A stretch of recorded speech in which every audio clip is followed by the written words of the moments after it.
order, and I ask that all rise and pledge allegiance to the flag.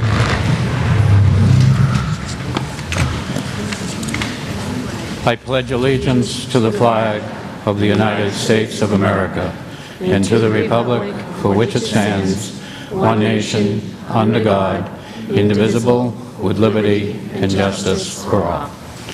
You may be seated.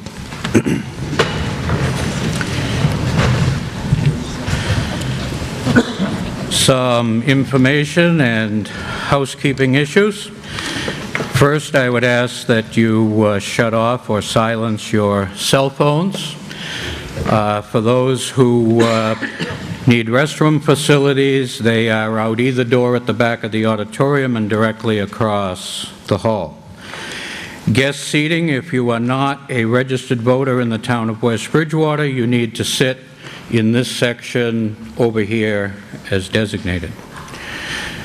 We welcome all of you, voters and guests, to this special town meeting, the first public meeting held in the auditorium of our new middle senior high school. Being the first such meeting in this place, please bear with us should we experience any technical difficulties, as this has not been done before. We do know you have comfortable seats, and you're all passengers on this shakedown cruise. I want to thank everyone who's worked to make this meeting come together, Dr. Oakley in the school department, Mallory Aronstein and Jackie Lee in our selectman's office, our town clerk, Annie Iannatelli, our town administrator, David Gagney, and especially to those members of the school staff that have worked especially hard, John Collins, Scott Cray, and Judy Hamblin. Thank you for making all this possible tonight. The open town meeting is the purest form of democracy that exists. It's government for, with, and by the people. However, it works only if everyone respects their fellow citizen and their participation in deliberations.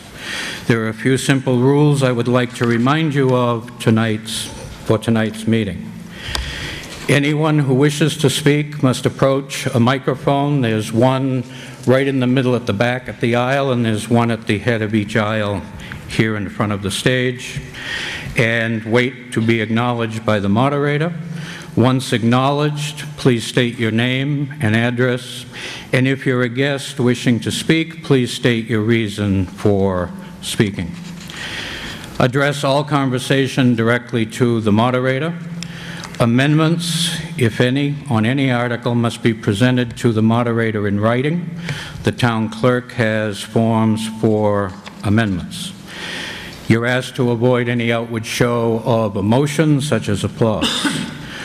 While it is not required, I strongly encourage you that if you are here primarily for a single article, that you remain until all articles are complete and the meeting dissolved out of respect for others and the process.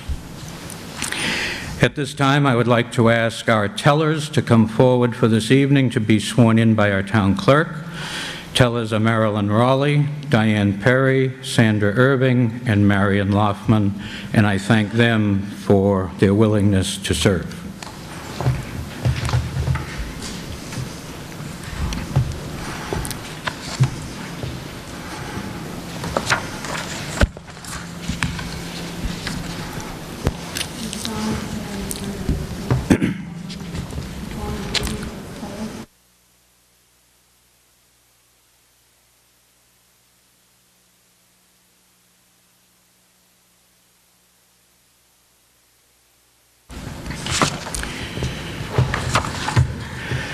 As moderator at this point, I have a statement of personal disclosure. This has been delivered to the appointing board, the Board of Selectmen, as well as to the town clerk. In order to maintain transparency within my position as town moderator, this is to inform you that in regards to Article 1 of the special town meeting warrant for October 22nd, 2015, which is relative to the establishment of a local historic district in West Bridgewater, that I have served as a member of the Local Historic District Study Commission. As a member of the West Bridgewater Historical Commission, the Selectmen appointed me to the study committee. My role on this committee has been largely to do historical research and to provide historical information on the proposed district. This has been reviewed by the town attorney. I am able to serve in this capacity, and as town moderator will moderate this article and all articles with full and complete impartiality under the rules set forth by the town bylaws, town meeting time, and the laws of the Commonwealth of Massachusetts. Article 1 is an article that requires a 2/3 vote. Because those are hard votes to call, I am exercising my authority as moderator by declaring that this will be a ballot vote so that we may accurately determine the outcome, and future instructions will be given at the time of the vote. At this time, I would call on Mr. Stephen Hobbs for Article 1. You didn't read the reading. Oh, I'm sorry. I jumped over one item that is important and legal, and that is to ask our town clerk to read the return of the warrant. Reading. Greeting. In the name of the Commonwealth of Massachusetts, you are hereby directed to notify and warn the inhabitants of the town of West Bridgewater, qualified to vote in elections and town affairs, to meet at the West Bridgewater Middle Senior High School Auditorium in said town on October 22nd, 2015 at 7 p.m. Then and there to act on the following articles, to wit: October 8, 2015. In the name of the Commonwealth of Massachusetts, I certify that I have posted copies of the warrant as directed by law. Bruce L. Holmquist, Constable of West Bridgewater. Thank you. Now, Article 1, Mr. Hobbs.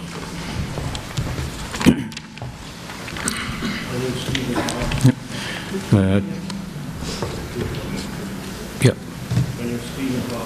No. Oh. There you go.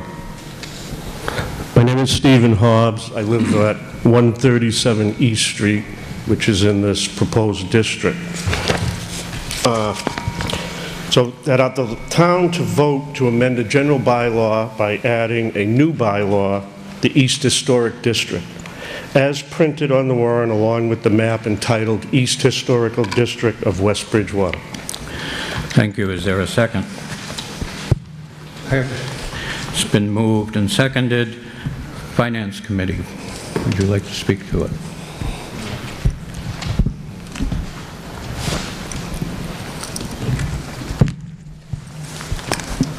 After a lot of reservations and much debate, the committee voted to refer to voters by majority vote. Thank you. Board of Selectmen. The Board of Selectmen voted to recommend 2-1. Selectman Morero was against it. Selectman Maloney and Selectman Lawrence recommended. Thank you. Mr. Hobbs, would you like to speak to the motion? No, I would like to turn it over to Chris Cross, please. I'm also a member of our committee. Okay. Mr. Cross.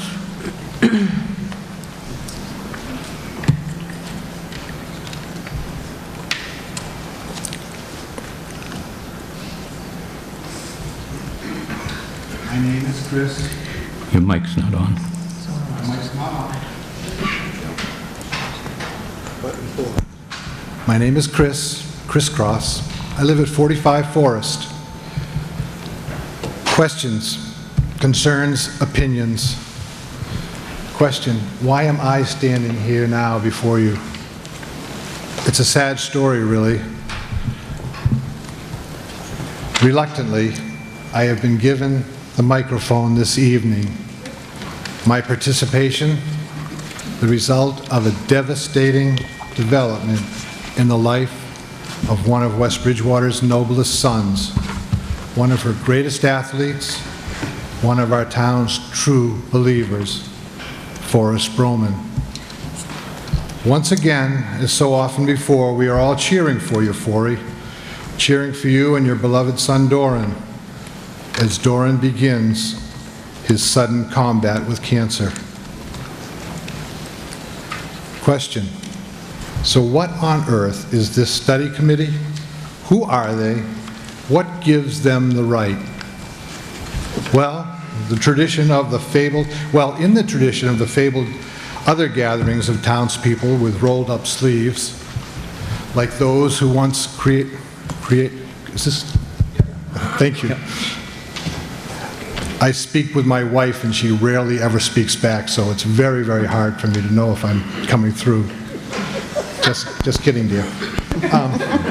Well, in the tradition of the fabled other gatherings of townspeople with rolled-up sleeves, like those who once created the Friendship Park, or those who serve unappreciated on endless town committees, this group of self-help do-gooders with a fantastic track record on the East Side, sensing that our farming roots and traditions would be irreparably harmed by field after field after field of solar panels, these people are some of the core movers that rescued us all from that fate.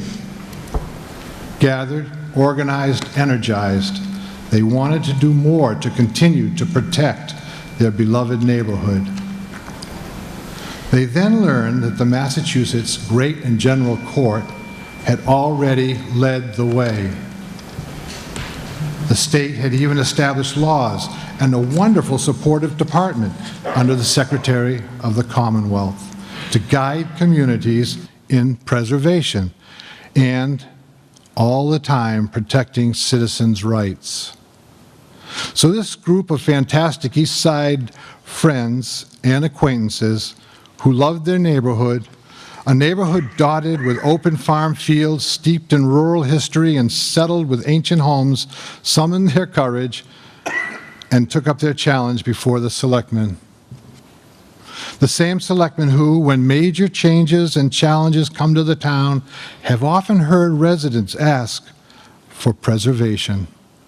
The state made an audio-visual presentation showing image after image after image of the sadness of historic losses and the simple advantage of the state's approved preservation plan. Along with the selectmen, the group learned that there are already 120 communities with over 200 historic districts, with that number growing steadily. Again, that's 120 cities and towns out of 300 in the state or so, and they have over 200 historic districts. Cities and towns that have gone through exactly what you are experiencing this evening. I know, but maybe it's a test of West Bridgewater's appetite for preserving the glory of its past. But on August 15th, 2014, the selectmen created the Historic District Study Committee from these East Side veterans of preservation. Question: so why am I on the study committee? I don't even live in the precinct. I don't even live in the proposed district.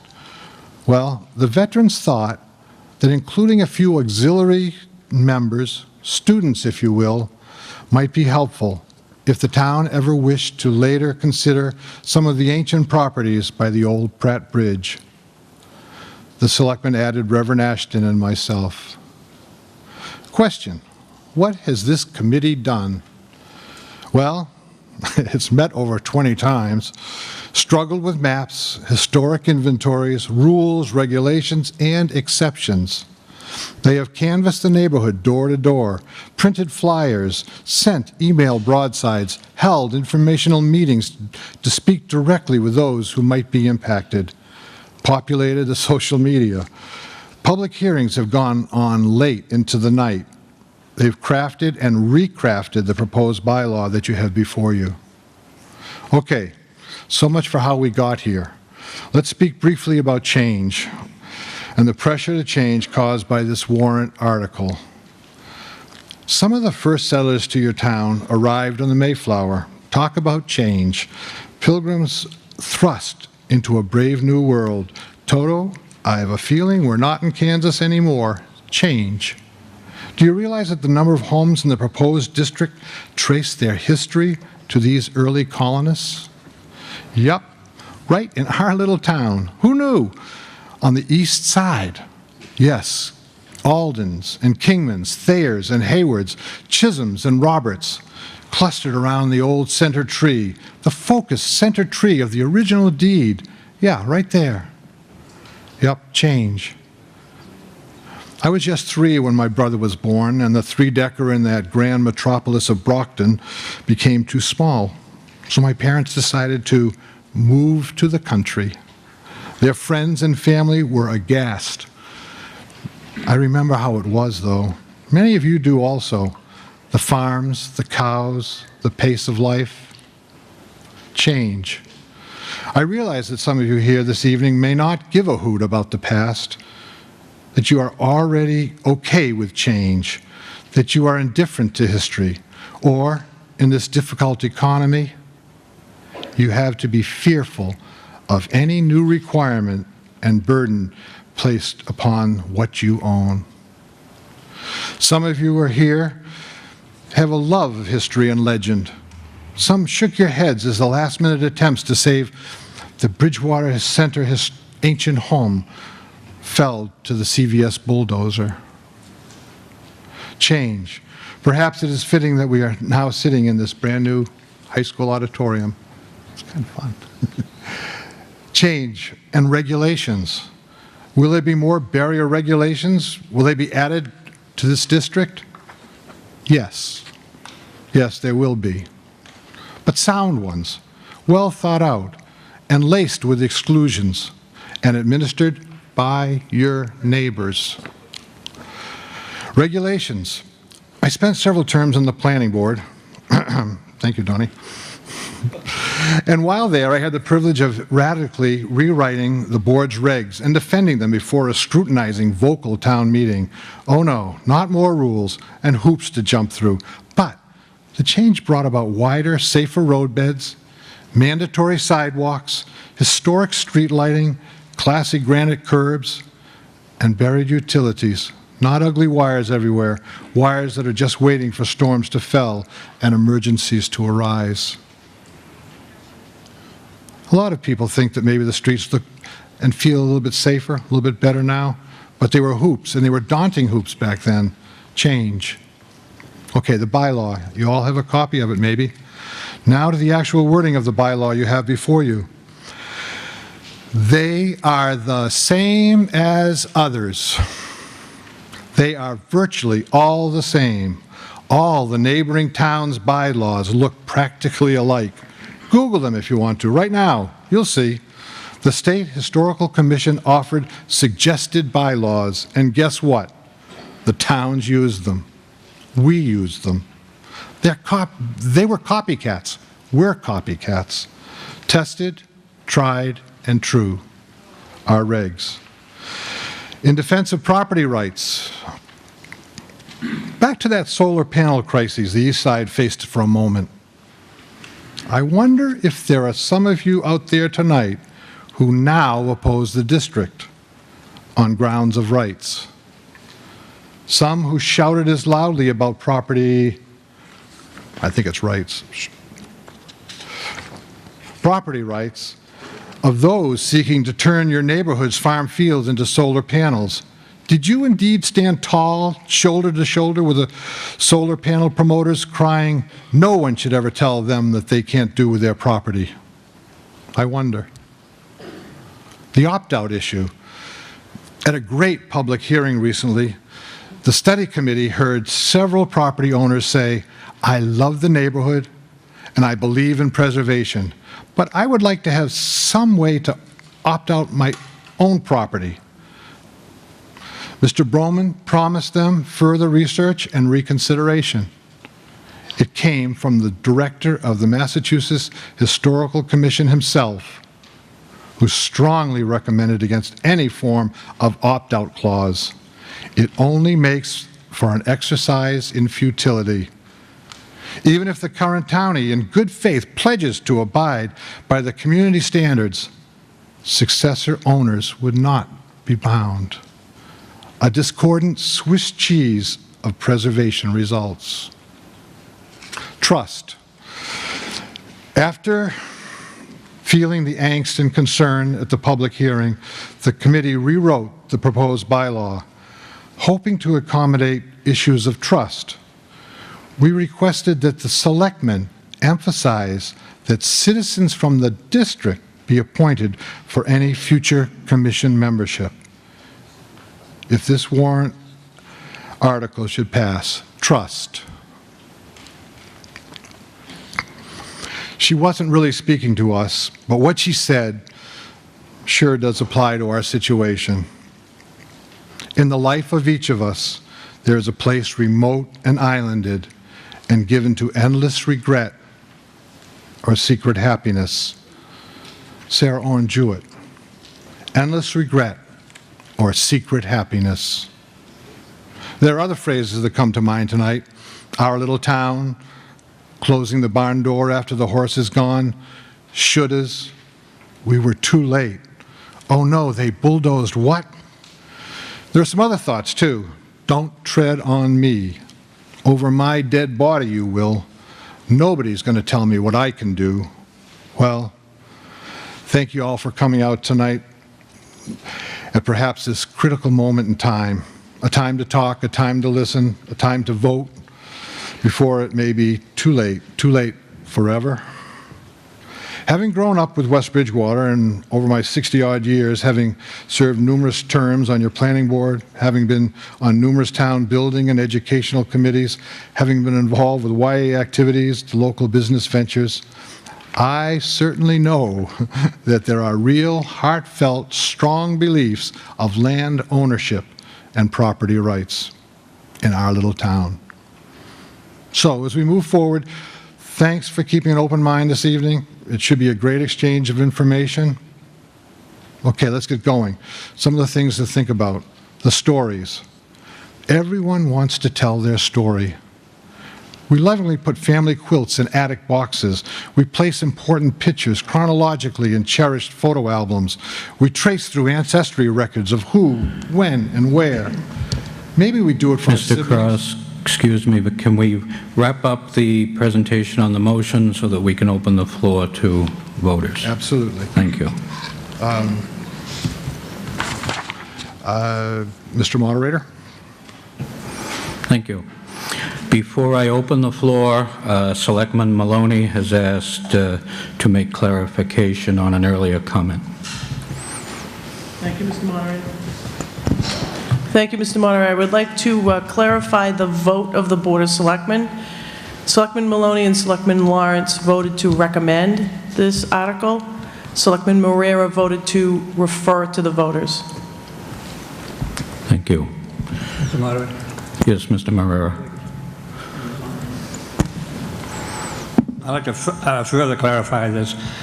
In anything I vote for, I get, input from the people that are involved, the taxpayers. I like to hear the thing fully true before I place my vote. In no way I'm against this bylaw. I'm keeping an open mind, and we'll hear what the voters want, and this is the way I vote. Thank you for clarifying that, Nancy. Thank you.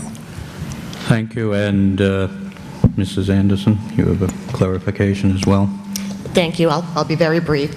Our committee had a lot of discussion, and as a finance committee, we had to consider the finance implications of this bylaw. In our history, as a committee, we typically refer bylaw votes to the voters. In the absence of additional financial information and long-term implications to the town. That's why individually we felt strongly, but as a committee we voted by majority vote to refer to voters. Thanks. Thank you. Anyone from the audience wishing to speak, you may go to a microphone to be acknowledged. Thank you. You're welcome. Mr. Williams. Thank you. Tom Williams, 294 East Street, or as I'm known to the study committee, the Devil. Hold on one second. The mic's not on. It's not on? Well set, John. It's on now. Should I repeat that? Maybe not. I'm afraid I need my glasses. I love the historic nature of our neighborhood. I hope it stays that way forever. But I'm vehemently opposed to this bylaw for one simple reason. We should not be voting to take away the rights of property owners to control their own property. We have plenty of existing laws that control what we can do to our property. We have zoning laws, building codes, Title IX, wetlands regulations. We don't need more. The people who have put this proposed bylaw together have good intentions. They don't seem to understand the issue of property owner rights. Marlene and I have owned our property since 1994. We bought it from my father, who along with my mother bought it in 1968. We have paid the mortgage, we have paid the property taxes, we have made all the investments in time and money that are required to maintain a property.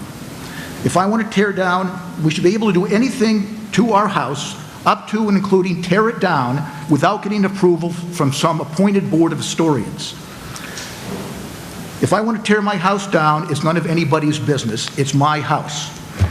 If someone doesn't want to see a historic building torn down, they need to buy it. I don't want to see historic buildings torn down, but if they're not mine, it's up to the property owner. If you don't want to see open space developed, buy it and hold it as open space. But I can assure you I'm not tearing my house down. I will be living in it till the day I die, maybe beyond. I love my house and I love my yard probably even more than my house. I was going to mention the opt-out provision because twice during this process I brought up at a meeting at Mr. Broman's house and at the public hearing we should have an opt-out clause. The response was, well, Mass Historic Commission doesn't like that. Well, of course they don't. They would like the whole state to be a historic district. So I am advising people to opt out tonight by voting this down. And Mr. Cross said several people at the public hearing indicated they wanted an opt-out clause. I wish somebody had actually counted it because to me there were a lot more than several. It was a majority of the people there, but again, nobody counted it, so it's whatever you think was there. Thirdly, in this document that was handed out before the public hearing, it states, only major structural changes seen from a public way fall under the historic district's jurisdiction in this plan. The chair of the committee has made statements to this effect in emails, online forums, and according to the minutes of the September 2nd meeting, that's what he said to the selectmen. I wish I had read that document while I was sitting there waiting for the hearing to start, so I could have pointed out that the statement, only major structural changes fall under the Historic District Commission's jurisdiction, is absolutely incorrect. In fact, the words major and structural do not appear anywhere in the document. What the bylaw actually says is, except as this bylaw provides, no building or structure or part thereof within a district shall be constructed or altered in any way that affects the exterior architectural features as visible from a public way unless a commission shall have first issued a certificate with respect to such construction and alteration. No building or structure or part thereof shall be altered or constructed in any way. So despite what the committee has put out, the study committee has put out there, all of your home improvements, big or small, are subject to review and approval or disapproval by the Historic District Commission. More unneeded bureaucracy. And I'm asking the citizens to vote to preserve your rights and reject additional bureaucracy by voting no on this proposal. One last thing, I'd like to ask the moderator about procedure.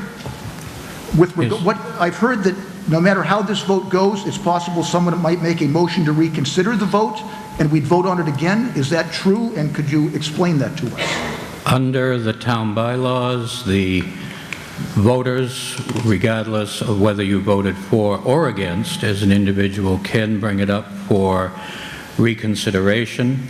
However, that needs a vote of the assembly if the moderator allows it to go forward, and to allow it to go forward, the side or whoever wants to present it for reconsideration has to show first that they have new or compelling information that has not been discussed in this debate. Thank you, Mr. Benson.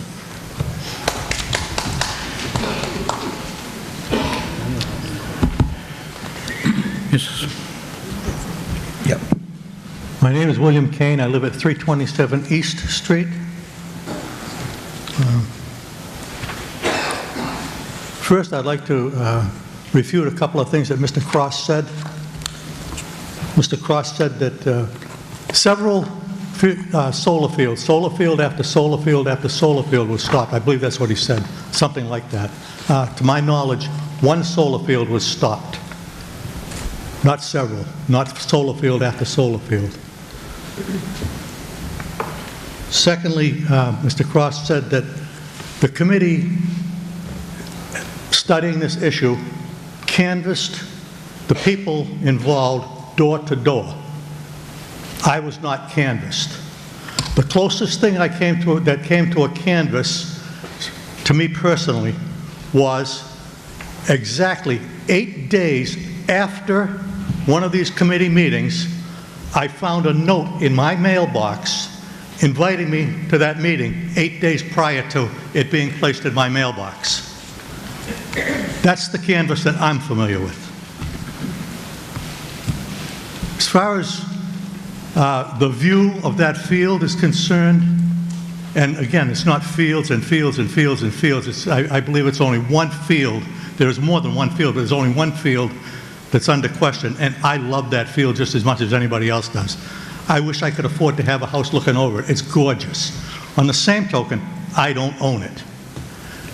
I don't believe the owner of that field is even here tonight. Maybe they are, I don't know, but I don't think they are. But nobody in this room, as far as I know, owns that field, and nobody in this room, as far as I'm concerned, has the right to make determination as far as that field is concerned. I like the neighborhood, too. I don't want to see it change any more than it really should, but change happens. If any of you want to really stop change, let's back things up a couple of years and let's get out of this building and go back to the old dumpy building that we had.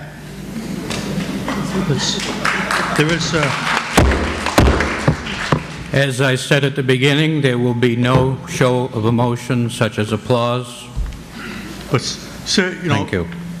One other thing that I think of is, if for some reason I were to have a catastrophic loss to my home, come home tonight and find it burned to the ground, for example, if I had to rebuild, no way in the world would I ever want to rebuild a house that looks anything like what's there right now. It's a nice house, I like it. Put a lot of work, a lot of money into it, a lot of my own labor. I love it. But if I were to rebuild, for one thing, it wouldn't be right where it is. It would be a little further back from the road, a little less noise. And by the way, as far as history goes, I think when this neighborhood was first established, there wasn't all the noise that there is, and I haven't heard anybody from the commission saying that they would like to stop all the motorcycles, all the heavy trucks with their jack brakes, all the sirens going by all the time. I haven't heard anything about that. If you want something old-fashioned, go back to that. But as far as my house is concerned, I would rebuild it with a ranch house. It's just that simple, and I wouldn't be allowed to with this proposal. Just a comment. You see on the news all kinds of things happening in the world. Some that we approve of, some you don't approve of, some we agree with, some we don't agree with. Have you stopped to think, those of you who are in favor of having this commission, have you stopped to think that if I want to make an alteration to my house, if I want to add a room, if I want to change the roof line or anything like that, I have to go to a commission. But not a person in this room has to go to any commission whatsoever to get a sex change. You know, it's just that simple. You know, where are our priorities? What kind of thoughts are we having? What kind of mentality is this? And just one last comment. There is no future in the past. Thank you. Thank you. Yes, ma'am. April Edlin, 312 East Street. My husband and I have owned our house on East Street since, when did we buy it? 2000. And we currently own the Money Pit. And we went through the recession, as many of us have. And I cannot, and up until recently, had the ability to start working on my house to make improvements. And to have to crawl to a board and ask, number one, to apply through an application and to pay fees to fix my house absolutely enrages me. I didn't buy my house so that I could be in a historic district. The house was the house of my husband's grandmother, Helen Millett, who was a teacher here in town forever. She loved that house. And I have no intent of tearing it down, just as my neighbors have said. Would love to maintain the historic nature of it, but I think, you know, as a homeowner, I've got the right to maintain my property and do as I want without having to go to a board for approval. And I think that that's one of our rights as citizens of this country, to be able to step up and do what we want within reason. And, you know, legally, this is my home and I want to make changes. But I did have some questions, too. And will the historic district allow or limit residential development such as affordable housing, which I think is Chapter 40B, projects or conventional subdivisions on tracts of land such as the Bertarelli site or off East Street? Does anybody know? Is there anyone that would like to answer Mrs. Edlund's question? Mr. Moderator, I could speak to that question. Yes, Town Council. This bylaw, it regulates the features, architectural features of structures.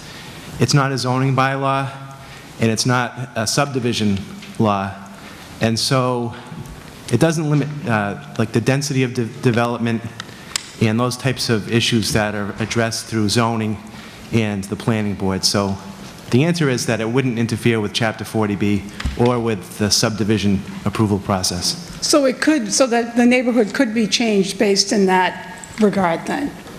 This bylaw wouldn't prevent a developer from filing a subdivision plan.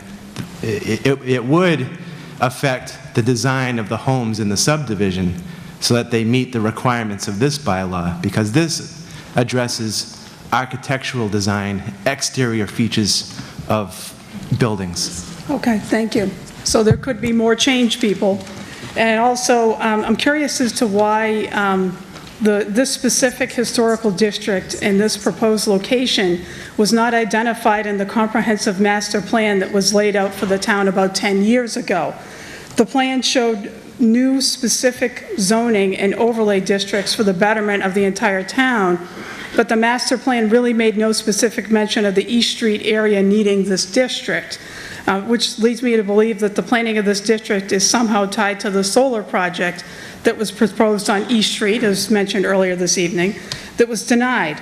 And I wouldn't be surprised that some residents may think that this real intention here is to severely restrict new development within the planned district in order to benefit nearby residents.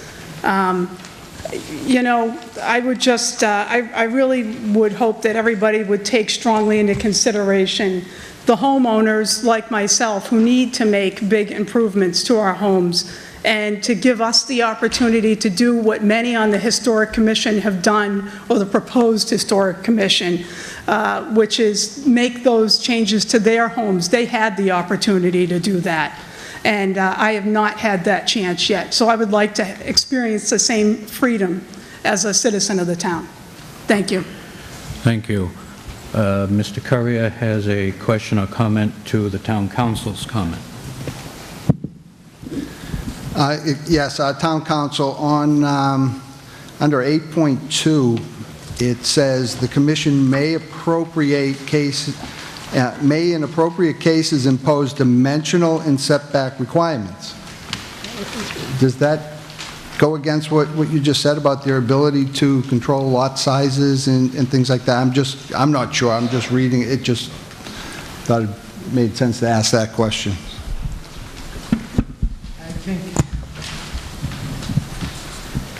I think the way to answer that is that in general, as a general matter, the town has a zoning bylaw which is principally aimed at dimensional issues, and this bylaw is principally aimed at structural issues, and I would have to speculate to say exactly how this particular provision might be applied. So I was speaking in generalities. I don't know specifically how the commission might attempt to regulate this, or the situations where it might come into play, because the exterior features of a building, the layout of a building can come into both the architecture and the setbacks, and so I'd have to speculate in order to figure out exactly how that might apply. Thank you. Yes, sir. Hi, good evening. My name is Derek Rodman, and I'm here on behalf of the Bartarelli family, who are owners of a large tract of the property in the proposed East Historic District.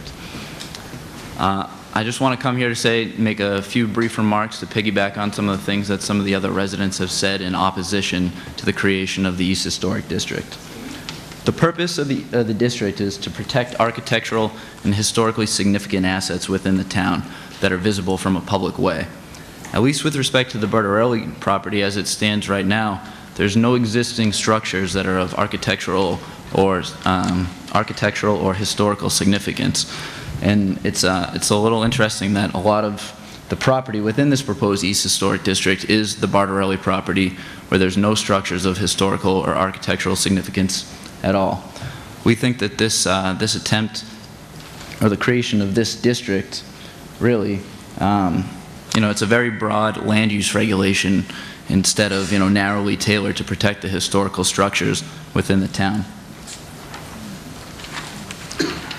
And many of the other properties on East Street and within the East Street Historical District aren't necessarily of historical significance. Many of them were built within the last 50 to 100 years, rather than 200 to 300 years. The homes range from capes to colonials. The Historic Commission is going to be charged with approving alterations or new development to keep with the characteristic and style of the existing neighborhood, but where the style is very different from one house to another, how are they going to make a determination as to what is within the character of the neighborhood?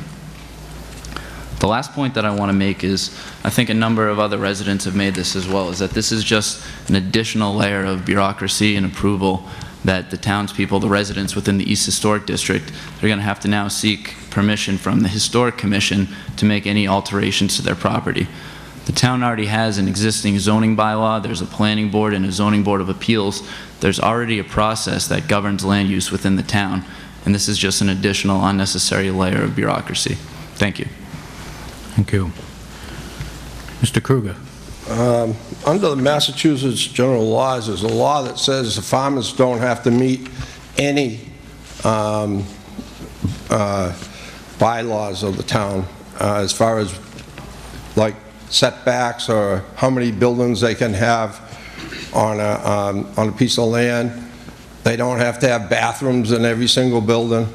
They have to meet the building code, but not the bylaws that have been set up by the town. They're exempt from it.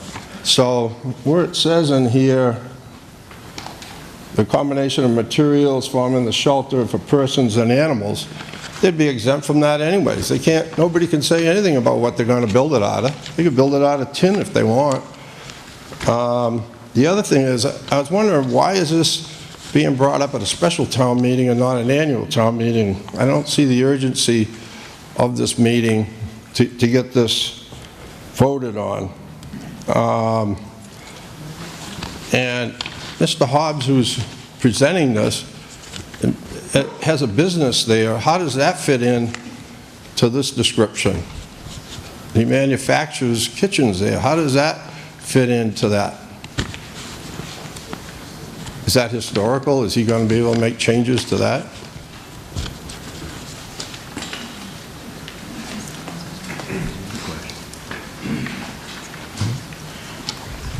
Next, Mr. Turner. Yeah, I got just a couple of quick points. I don't live in the district. I'm way down the end of Aldrich Road. But nonetheless, I have lived here all my life, and I care a great deal about West Bridgewater, and I suspect most of you have figured that out in the last 20 years or so. But at any rate, there were a couple of things in this that bother me. One, other than the obvious thing, is the encroachment on people's rights as far as owning property is concerned. One of the parts in Part 3, for instance, a newspaper in general circulars may adopt from time to time and amend guidelines which set forth for designs for exterior architectural features. In other words, they see something they don't like, they can write a rule for it and write it out. Expense on this thing. To apply for a permit to put a wing, put a doghouse in the back of your house, or something to put your lawnmower in. You would have to apply to this committee in order to get a permit. You must put an ad in the paper, you must send notice to all of your abutters around. The bill comes to about $360. And you haven't even driven a nail yet. They can write the rules, they can change the rules, and the worst part about it all is none of them are elected. This is a non-elected, appointed committee. You cannot get at them. You don't even have a ballot, so that if you don't like the committee and the way of their decisions, you can't vote them out. You're stuck with them until somebody dies or somebody resigns. And $360 a pop seems like a lot for a doghouse. But at any rate, that's two of my primary concerns. Make sure I got them all here. Okay. Issuing certificates, the commission may, there's an awful lot of mays in this thing, by the way, may, as it deems appropriate, impose certain conditions, limitations, and may require architectural or plan modifications consistent with the intent and purpose of this bylaw. I.e., you must hire an architect, get a set of plans, get a stamp on it, and bring it to the committee. You won't do that for under $1,000, I'll guarantee you that much. So when you're considering this whole thing, think of the big picture. You know, the 7 people that the selectmen put on there to begin with, which I thought was an interesting mix of bodies, because they recommended that, you know, these people have certain backgrounds. I'm not quite sure they're going to find them in West Bridgewater, but at any rate, the people appointed to this committee, there's a couple of architects and a couple of specialists for this or specialists for that, and there's even 2 places for plain old people, which is kind of nice, I thought, of them. But none of this, that's initially. Now, the appointing authority is the Board of Selectmen. I trust the Board of Selectmen to do the right thing. I don't know that I'm going to trust the next Board of Selectmen to do the right thing, or the committee to do the right thing, and you have no access to any of them. They're all flying under their own rules. So consider this while you're considering the issue. Thank you. Thank you. Yes, sir. Yes, Arthur Cabral, 77 Walnut Street.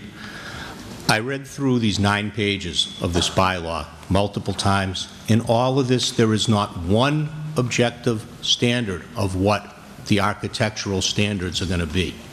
What it says, if you work your way through the whole thing, is that 4 people on that committee are going to decide what you can do based on what they like.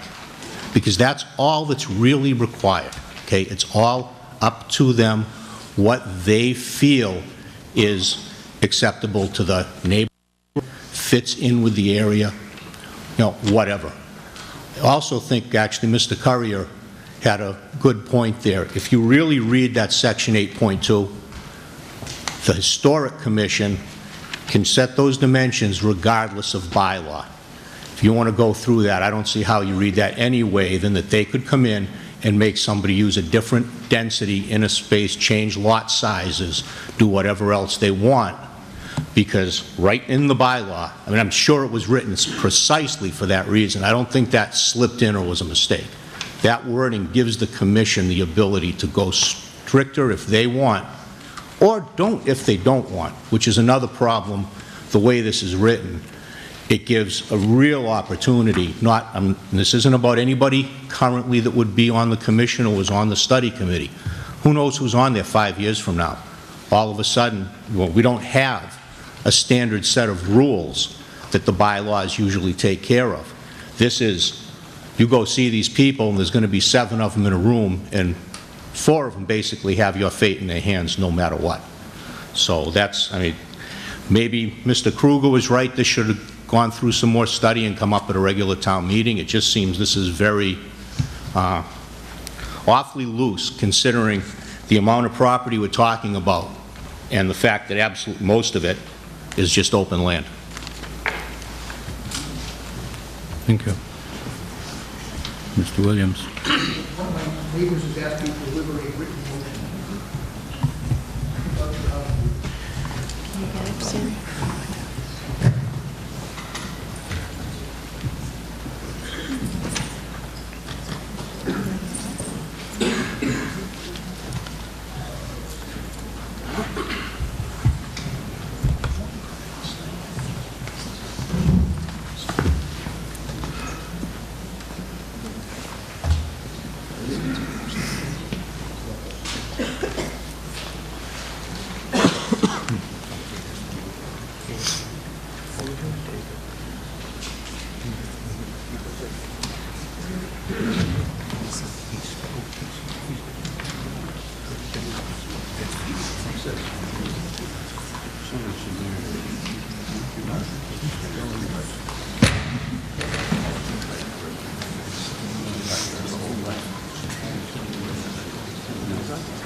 After consulting with town council, we'd be happy to deal with this proposed amendment, but if the person making it is here, it has to be made from the floor.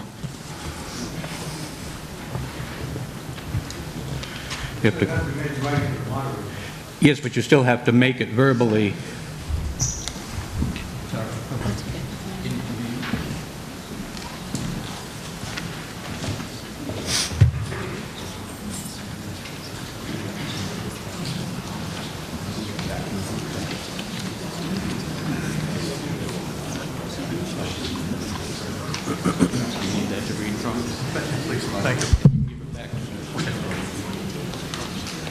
And I apologize for causing any delay in this meeting. I forgot to mention this last time. And I wrote this out at the very opening, when this meeting was opened, a statement was made that if you want to make an amendment to any article in this meeting, you have to make it in writing to the moderator. And I didn't know how to do that, so I scribbled out on a piece of paper. I don't happen to have a typewriter with me. I move that Article Number 1 be amended as follows. An opt-out clause for any property owner to have the undisputed right to have their property excluded. And I signed it, my name, William H. Kane, 327 East Street. Is there a second?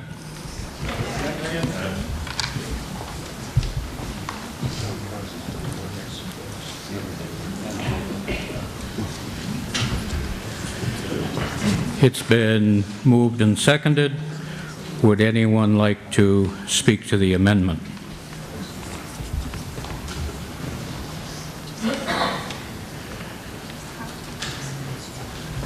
Yes, sir.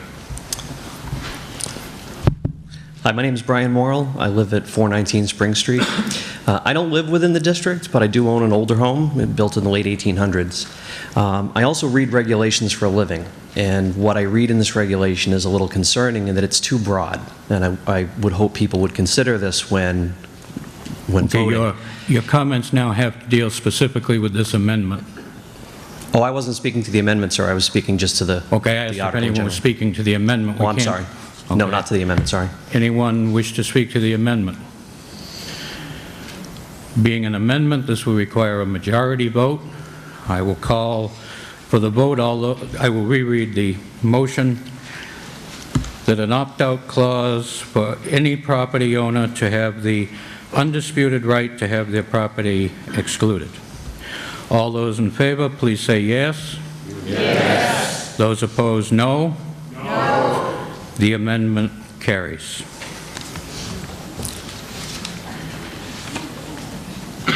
Now, if anyone would like to speak to the motion as amended, now's your chance. Thank you. As I was saying, I think the article as written, or the bylaw as written, it's very broad. It very loosely defines a structure. It very loosely defines a building. A structure could be something as simple as a swing set. And whether that's the intent of the bylaw or not is irrelevant. As it's written, it could be interpreted that way. So if I want to build a swing set for my children, I have to, if I'm in the district, I have to go in front of the commission. If I want to replace a light fixture on the outside of my house that burns out, and I drive down to Lowe's and buy one that looks exactly like what's there, I have to go in front of the commission. So I would hope people would consider that. This is far more than just the architectural features of your house. This is everything about your house. This is something as simple as replacing a light fixture, building a tool shed, or putting up a swing set for your children. Thank you. Thank you. Anyone else wish to speak to the motion?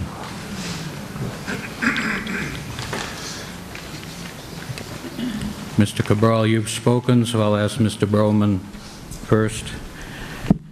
Good. I think we see there's a lot of concern about this bylaw, and based on the motion just passed, I'm assuming that it won't pass. But there are the latest comments made that you have to get approval for a swing set or anything like that is ridiculous. Any temporary structure is allowed without regard to without any jurisdiction. So that includes any temporary structure, and that's in the bylaw if it was read, and that's very clear. There are also, in terms of building a new house and having to have the design that you want, the district has many, many designs.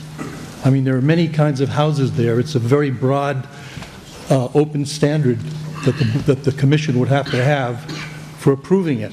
And I think unless somebody was to build a real white elephant or a monstrosity, I can't believe that a commission of your neighborhood people would turn it down. And there again, another issue is the neighborhood requirement. In response to the public hearing, people asked, well, we know who the selectmen are now, maybe they'll appoint good people, maybe this next selectman wouldn't. So we added into the bylaw that insofar as possible under state law, the selectmen would have to appoint people who lived in the district. So that means that the people making the decisions would be your neighbors. Now, I don't know everyone in the district, and we have both a home there and a housing lot. I have complete faith in my neighbors that would be on the commission, that they would have an open mind and have a good idea about what to do. Obviously, this calls for some sacrifices on the part of individual owners. Remind you that every town around us, Bridgewater, Easton, East Bridgewater, Brockton, Halifax, and needless to say Plymouth, where the whole commercial district is historic, has exactly almost this bylaw or stricter. This is the most liberal of the bylaws. It excludes many things like, paint, air conditioners, all kinds of structures, and it also, by the way, any replacement, someone else got up here and said, if you're going to replace anything like a light or something, you have to go before. It's nonsense. There's nothing in there. Any replacement of an existing feature that's in there is automatically not under the jurisdiction. So I think there's a lot of a little bit of fear-mongering and confusion what's here. Obviously, it's worked, and people are ready to vote this down because they think it's going to be an undue imposition on their property. We checked around the towns that have these. There are no big issues. There are no problems. They work it out. There are compromises. I also live down in Barnstable, where all the houses on the bay side of 6A are all in a very strict historic district. They tell us what colors we can paint the house. They give you 3 choices. People next door to me just turned a bungalow into what we call the Taj Mahal, and they got it passed. These issues get worked out because there are reasonable people that are there in the district, and I, for one, have faith in them. But the big issue here really is, and why the selectmen backed us at the beginning of this, they said people are always complaining the town is disappearing. We're losing the open spaces. We're losing the small town atmosphere. We're losing the rural atmosphere. Well, I can promise you, if something like this isn't done and we check what the other options are, there aren't any, you will lose it. And you'll see in all of our fields and the fields along the town river as well, you'll see housing projects, and this town will go out the window in terms of being a small town, a place that your children and grandchildren would still want to live and enjoy. Mine won't, and I probably won't be here longer either, but I think you need to take that into consideration. There is a larger issue here, and I don't think the impositions that are being asked here are that difficult for anybody, particularly when the people who look at it and make the decisions are your neighbors. The majority of that Historic District Commission, by bylaw, whoever the selectmen are, have to be people in there. So I would ask you just to take a look at the big picture, realize what you're doing. If you want to vote this down, I doubt that there'll be a historic district later on along the town river, where there should be one. We mentioned all those other towns, with the exception of Plymouth, by the way. No other town has the historic assets that West Bridgewater does. None of them. None of them have, and yet they preserve what they do have in East Bridgewater, in Rainham, in Brockton. They've done it. Do you read in the newspapers about all kinds of conflicts? No, there aren't any. They work it out. They compromise. And I think that's clearly what would happen here. You know, I have an expensive home there, and a housing lot, and barns, and a corn crib that's very original to the area. You know, I'm putting ourselves under the protection of that commission to keep those things going, because I won't be around long. And I think a lot of people, the reason we did this is because we were told by people in our own district that they wanted to have some way to preserve our neighborhood. Now, we've heard from some of them tonight that aren't interested in that, paying whatever the small cost is. That's fine. But I think people need to realize that if you do vote this down, as it is, that it's very unlikely that you'll have any historic district here in the future, and it's very likely that the town that you know and love will disappear in a short period of time. Thank you. Thank you. Mr. Cabral, I know you've been standing there, but we have two people that haven't spoken. Would you mind if I let them go before you? Yes, sir. I'll take you first. Mark Churchill, 2 Cornerstone Lane. I don't live in the territory, but I live as close as you can possibly get and not be in it. For the past 35 years or so, I've been a resident of the town, and for the first 10 or so, I lived on the southern side of it, right on 106 at East Street, in 2 very old homes there. And for the past 25 years or so, I've lived on Cornerstone Lane, just outside of Rising Sun Lane, on that side of it. 2 very different neighborhoods there. One, very old, some old buildings that very well could be affected by this type of thinking. Oh, you can't tear it down, can't make changes to it, et cetera, on the East Street side of things. And yet, on the other end, I'm seeing Rising Sun Lane as part of this, and I'm confused by why that would even be part of it. That hasn't been there for 20 years, and yet the lot is within that, so it had me confused. I think the intentions are really good, but I think people need to realize the road to hell was paved with good intentions, and for anybody that doesn't live in the territory, like I don't think it's not going to come your way, because I'm sure that if this passes, nobody's going to say, oh, we just let it go, it's just that area of the town, that's the end of it. Why wouldn't you consider other sections of the town? There are plenty of old buildings and plenty of people that want to protect that neighborhood in other areas as well, too. So this is just a starter. Try it out in this area, fine. I'm sure people are going to want to try this in other areas, and it very well may include you as well. So I intend on voting against it. Thank you. Thank you. Yes, ma'am.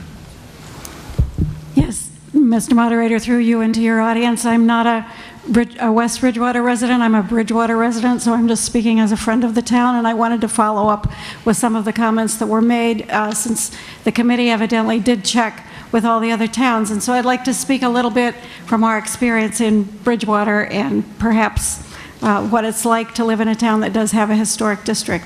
First of all, I'd mention that we were all together, not just neighbors, but we were all together one way back when we started. We were East Bridgewater, West Bridgewater, Bridgewater, and North Bridgewater, which was Brockton. And we are the oldest inland community in Massachusetts, in the United States, right after Plymouth.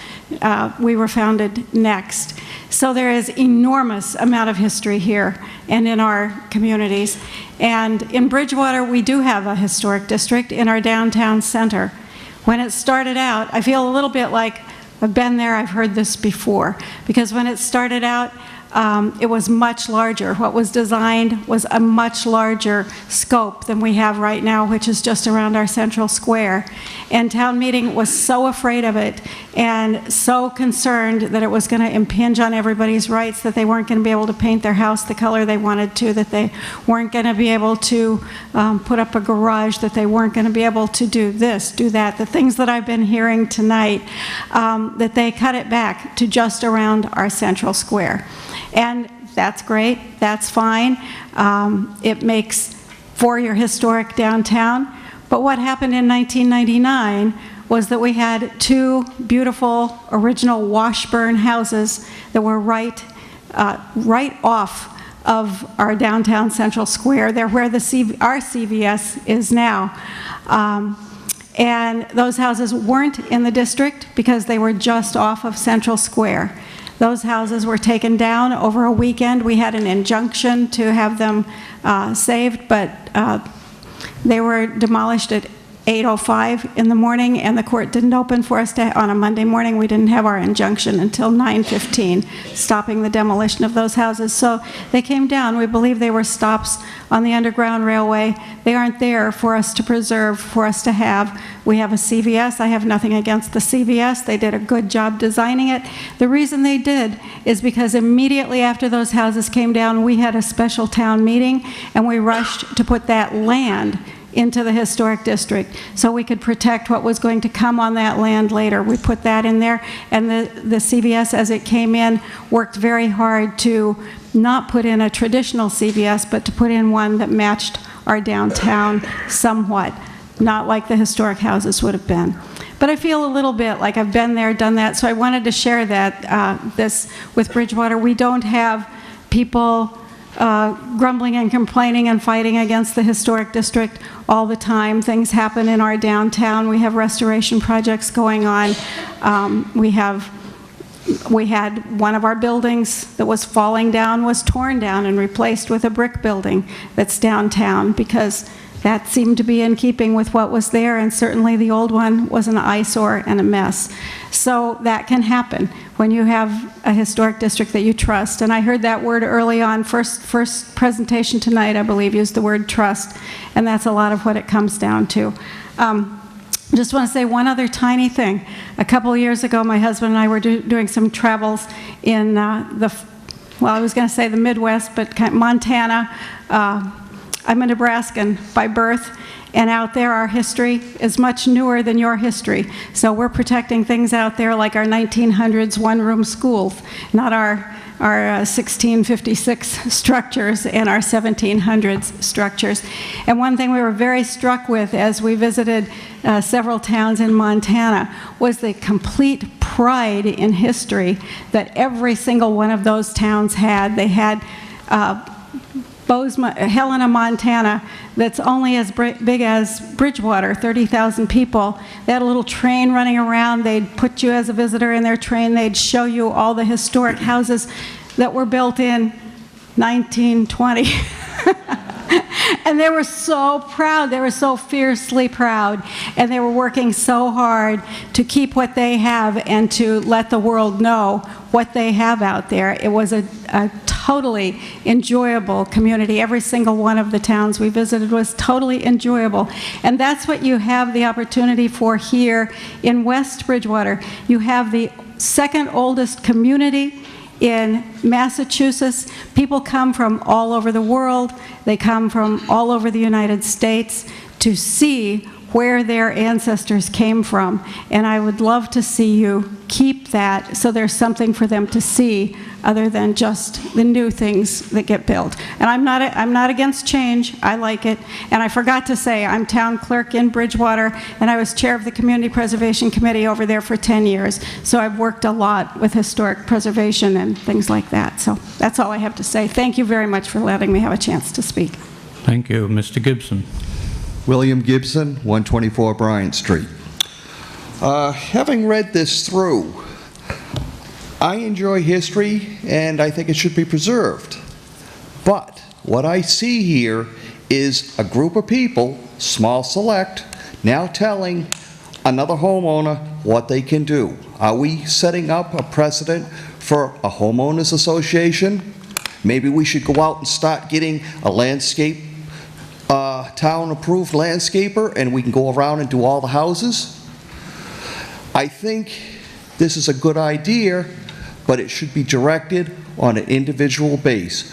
Go to these people that have these historic homes, work with them, set up some sort of deal. If you sign on to keep your house preserved, maybe some sort of tax break. To start a district, it isn't going to stop in East, it's going to expand.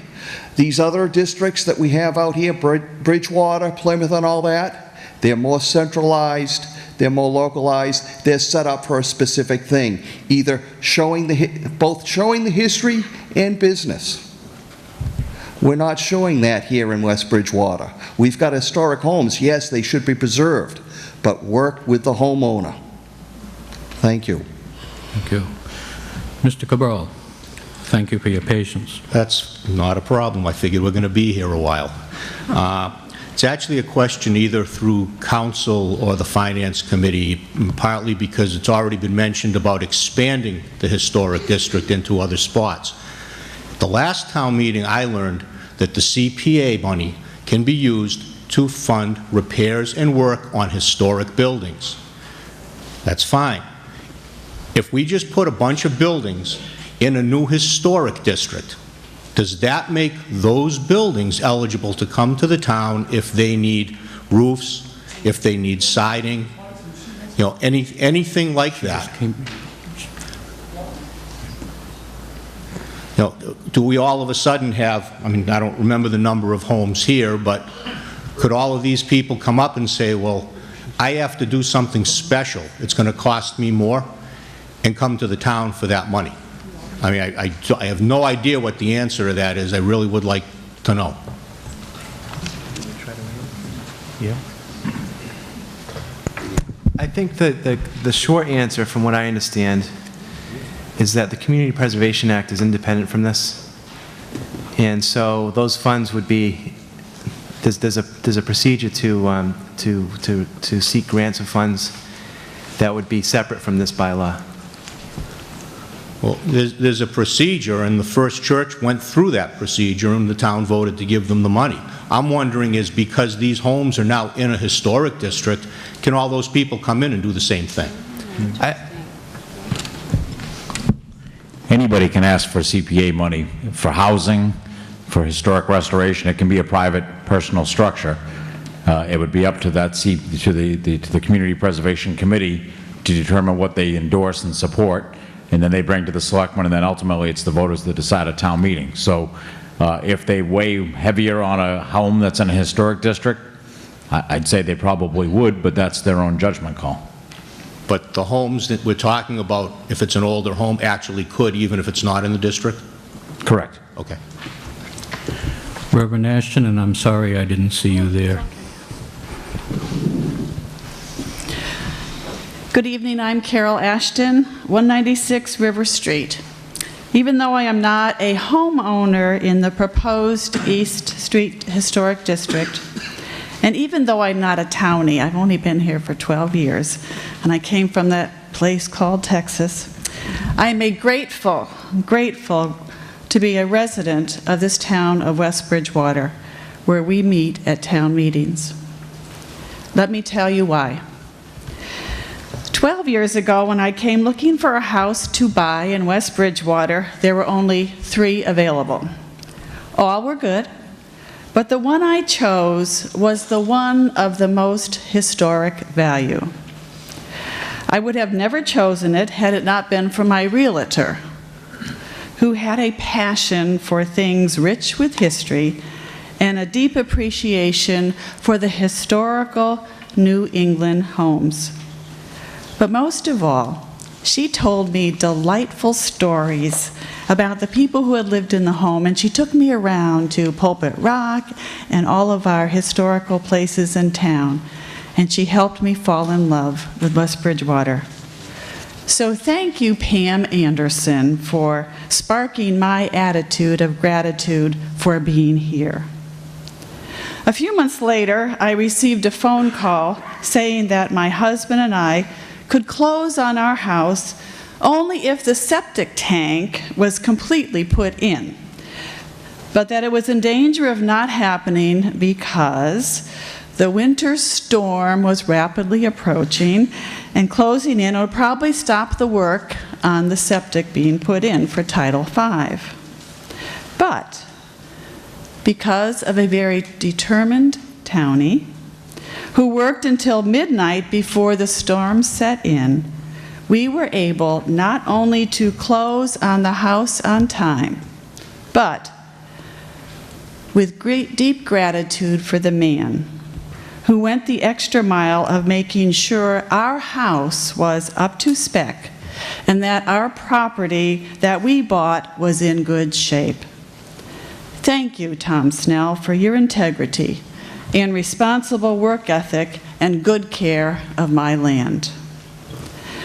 Then, a few days after we moved in, the river police came to my house, banging on my door, demanding that I put back the black plastic that was keeping the dug-up septic dirt from flowing into the river. My first response was to tell him he had no business telling me what to do with that ugly plastic that was marring my land, and to get lost. Later, when I learned that he was from the West Bridgewater Conservation Committee, I was grateful that an authorized body in town was looking after the well-being of the town river. More recently, I witnessed the residents on East Street stand up against corporate powers that were moving to locate a solar business on agricultural land. Neighbors came together in order to prevent an irretrievable loss of dairy history, marring of landscape beauty, and a devaluation of historical homesteads. The most amazing thing about all of this for me, for which I am most grateful, is that in this town, there's a zoning board before which both homeowners and corporate people of interest can come to plead their case. This evening, we have before us the matter of authorizing the creation of the East Street Local Historic Commission. Like this town meeting, it is a decision-making body of people, of the people, by the people, and for the people.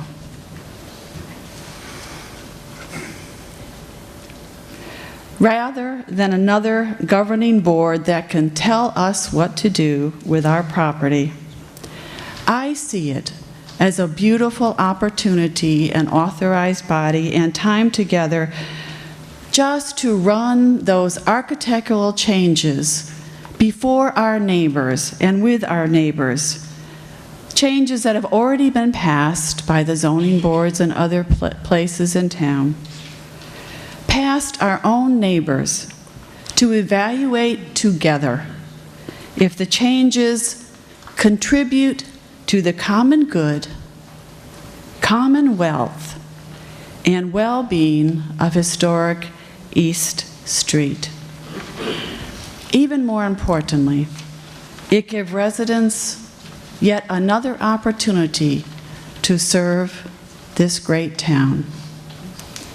And so, with an attitude of great gratitude for being here in this place, in this historic town, I ask you to reconsider all the naysaying that I've heard and to say yes to this bylaw. Thank you. Yes, sir. Brian Morrill, 419 Spring Street. I spoke earlier, I brought up the swing set and the light fixture, you might remember. I just wanted to articulate upon that. The gentleman that spoke after me, I think, made my point very well, that this bylaw is too loosely and too poorly written. It's very, very open-ended. He indicated that he didn't think there's anything in the bylaw that would stop you from putting up a swing set as it's temporary. Temporary structure is less than 1 year. I'm not putting up a swing set and taking it down in 11 months. There's nothing in the bylaw as written that would stop the Historical District Commission from weighing in on that, which adds to the permitting element, it adds to the cost. And that's true of even replacing a light fixture, as I said before.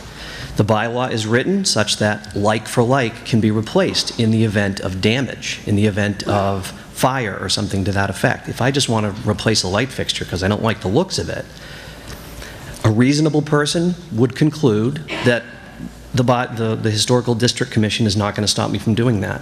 However, as the bylaw is written, the Historical District Commission, whether they consider that reasonable or not, is up to them.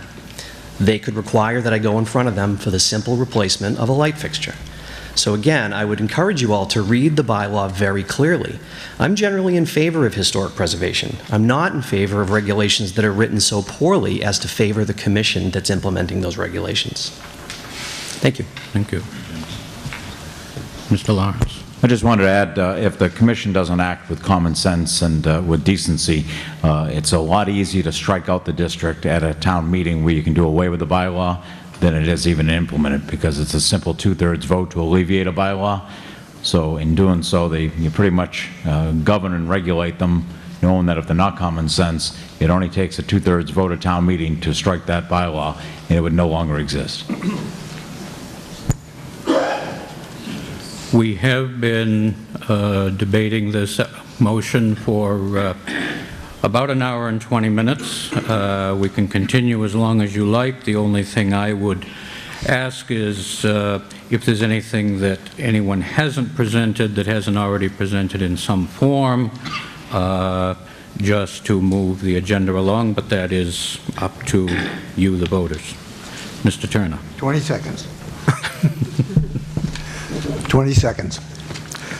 I call your attention to Article 7.13. The appeal process is a joke because the zoning board, the commission for review by the zoning board or by a person of competence and experience in such matters. So far, so good. Acting as an arbitrator, but designated by the regional planning agency. In other words, we get to pick the judge, is what it says, in 20 words or less. We can take this to an arbitrator, but the historical commission gets to pick the arbitrator. That's the way I like my laws.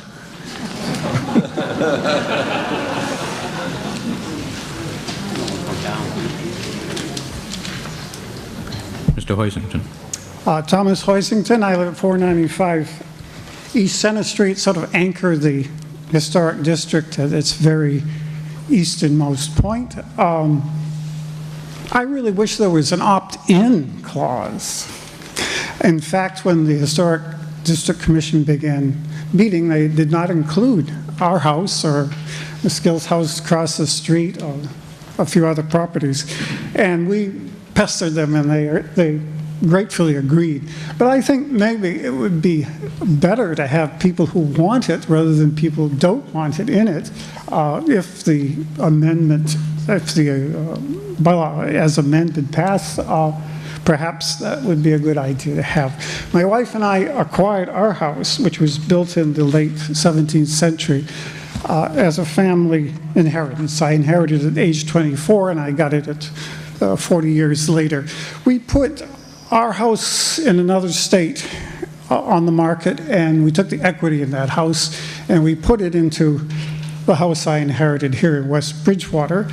We put a tremendous amount of money in it. None of the things we did to that house would have anything to do with the bylaws as proposed and as criticized so vociferously by so many of you. We hope to keep that house, and we favor the historic district because it's a historic house and we were included. But also, last spring, my wife and I were talking on the phone to the building inspector, And we were worried about the Wilmots property across the street. The Wilmots have lived there forever, and suddenly they sold their property to a neighbor who is has a commercial interest in that property, maybe taking the Wilmot house down, 1870s house. And the building inspector volunteered what I guess is a plan, and that is to tear down all the houses, our house included, along that end of East Center Street and turn it into just businesses. I should add as just one footnote, as a result of our investment in the house, which is basically structuring things, cesspool that was always near the top, new windows, a few additional feet to the kitchen, a few additional feet to the breezeway, and new furnace and things like that. The assessors of the tax department of the West Bridgewater increased our taxes, so we're the highest residential taxpayers on East Center Street, much higher than many of the businesses who are making money. And then we're told our house is going to be torn down. Thank you. Mr. Williams. I'll try to do 15 seconds. Can you hear me? Yes. It's all right. He said it's just... Okay, you can hear me? Yep. Just quickly, we keep hearing, oh, don't worry, the Historic District Commission is going to be your neighbors. I have no problem with my neighbors, but I don't know that I need to have them weigh in on the aesthetics of my home improvement projects any more than I want to weigh in on the aesthetics of their home improvement projects. I live in a neighborhood, not a commune. I'd like to just clarify, Mr. Broman stated something about if your ordinary maintenance, repair, or replacement is not covered, if it doesn't involve a change in design, material, or outward appearance. So if you want to replace your windows with windows that are made of the exact same material and look exactly the same, you don't have to go through the bylaw. But if they aren't, but who's going to do that? And lastly, there seems to be this big... We did not replace our windows with the same material. No, he was referring to Mr. Broman's earlier comment. Yeah. I mean, most people replace their windows with a different material and design than they already have, so that would be covered. And just lastly, there seems to be this big fear of tearing these houses down. I've lived in the district since '68. I don't recall any houses being torn down in the residential portion of the district during that time. Am I wrong? I don't see it happening. Nobody's tearing down historic houses in the residential neighborhood. Commercial district's a different story. They've been torn down, they're going to continue to be torn down whether or not this passes. That may be unfortunate, but that should be the right of the property owner. Thank you.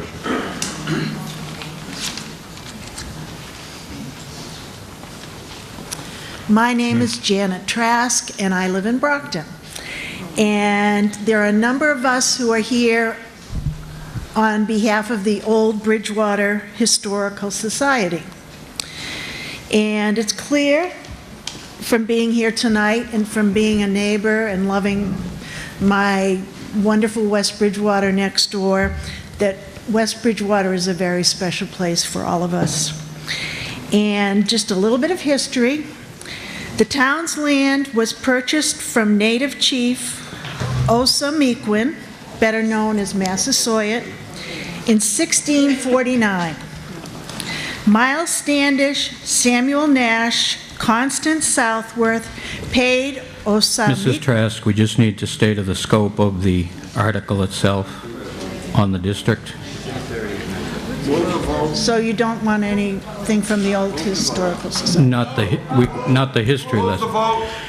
If anybody wants to move the vote, you must approach a microphone. That was said at the beginning. Anything has to come to a Mr. Moderator, microphone. I move to vote. You can't. You're a non-voter. Oh, I'm sorry. I didn't acknowledge you. I'm listening here.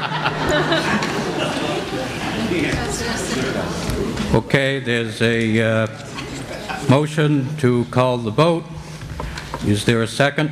Second. All those in favor? Aye. Opposed? We will vote.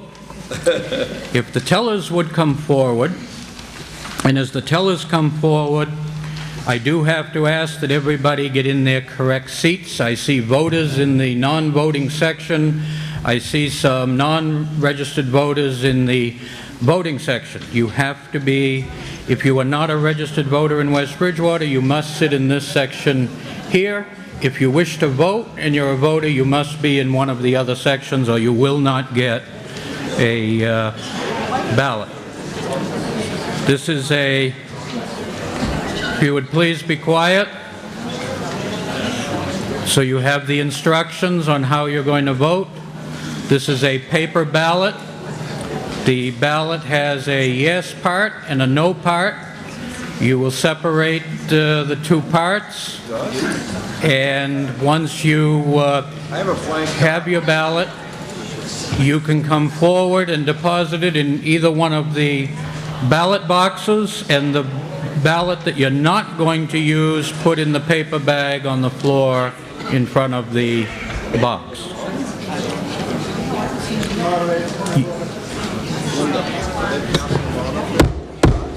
There must be silence. Somebody's asking a point of order, and we're giving instructions to the tellers. Please, this meeting is not in recess. Mr. Turner. Would you please repeat the vote so that people know a yes is for what and a no is for what, for sure? You will be... Second, would you ask them to show their card when they're giving... I'm getting there, Mr. Turner. Okay. When the tellers come around, you have to have your green card in your hand so that they will hand you a ballot. It will have a yes section and a no section. If you are in favor of Article 1 as amended, you will put yes in the ballot box. If you are opposed to the motion made on Article 1, you will put the no part of your ballot in the box. When all ballots have been cast, we will recess while the tellers count the votes. Again, this requires 2/3 of the votes cast. The tellers will now distribute the ballots, so if you keep your green cards visible. No, on the amended ballot. The amendment passed. And tellers, oh, never mind, the town clerk's doing the front here, so.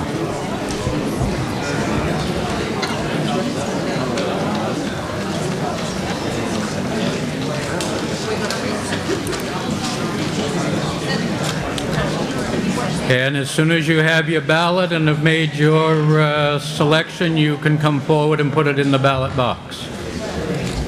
Mr. Moderator? Yes. I just have a question. Are we voting on the amendment? No, we voted on the amendment. The amendment passed. Okay, so that's passed, so now we're You're voting on the yes or amended no motion. for the whole thing. So if you don't want the district at all, you're going to vote no? I don't get it. And if you're going to vote, if it votes yes and it passes, it's with the amendment? Right. Okay.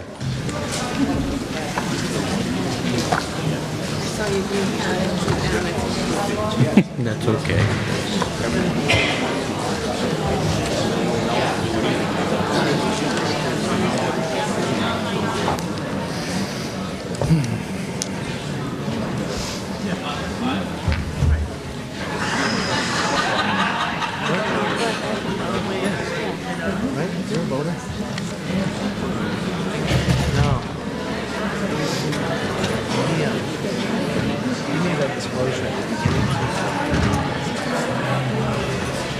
The 6 o'clock alarm would never ring, but it rings and I rise, wipe the sleep out of my eyes. My shaven razor's cold and it stings. Cheer up, sleepy Jean, oh, what can it mean to a daydream believer and a homecoming queen? You once thought of me as a white knight on his steed. Now you know how happy I can be. Once you have cast your ballot, please return to your seats so we know that balloting is over.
just too good to be true. Can't take my eyes off of you. You'd be like heaven to touch.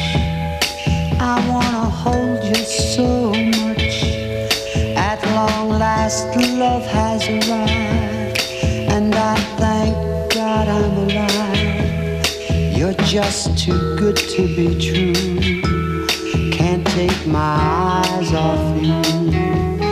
Pardon the way that I stare.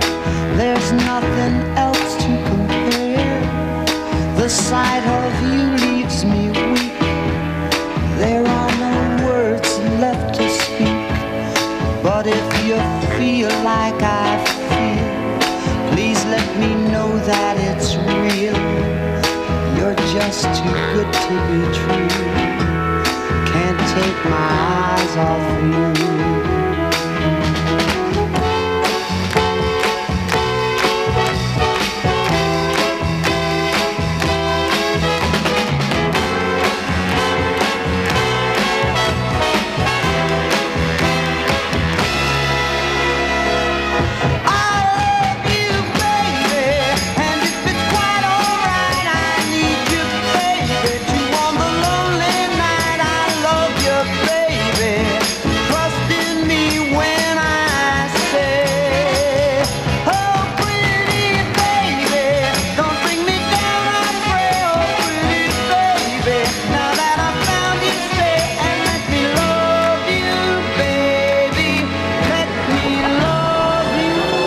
Once you've voted, please take your seats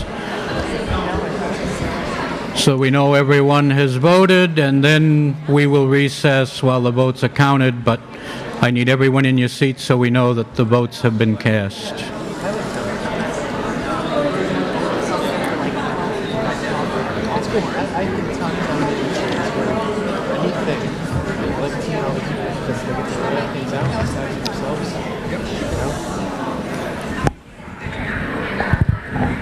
Annie, you're going to do it down there? You're going to count down there? Or up on the table?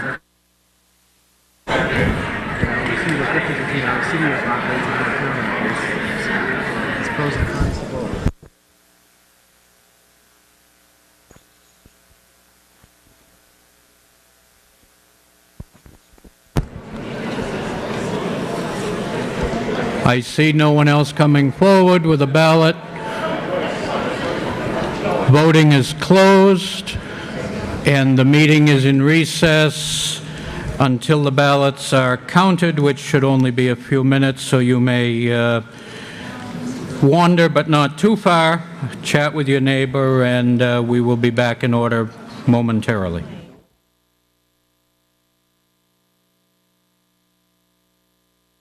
Two. 102 would be needed to pass. There were 44 yes, 108 noes. The motion fails. Article 2. Mrs. Maloney. Excuse me, Mr. Moderator? Yes. If we could just please remind people that it can be brought up again. We've already discussed it. I cannot make it. I can't. Can I say something? Yeah. Mr. Currier has a point of order. Excuse me, I just want to remind everyone before you do leave that this could be brought up again if enough people vote to bring this back to vote tonight.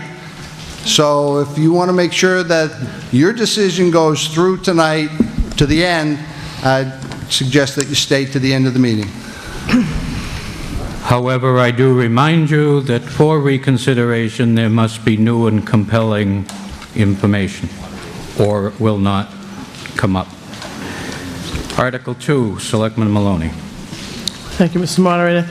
Move that the town transfer from free cash a sum of $120,000 to be expended by the Board of Selectmen to purchase a parcel of land consisting of 30,000 square feet in the northwest corner of Lot 62, shown on Assessors Map 46, with frontage on South Street, and to pay for associated costs. Is there a second? Second. It's been moved and seconded. Finance Committee. Of the 8 members present, it passed by majority vote, 6-4, 2 against. Thank you. Board of Selectmen. Recommended unanimously by the Board of Selectmen. And Selectman Maloney, would you like to speak to the motion? The Board of Selectmen felt that this was another move to preserve the open space in our community and our rural character of our town. Thank you. Is there anyone who cares to speak to the article from the audience?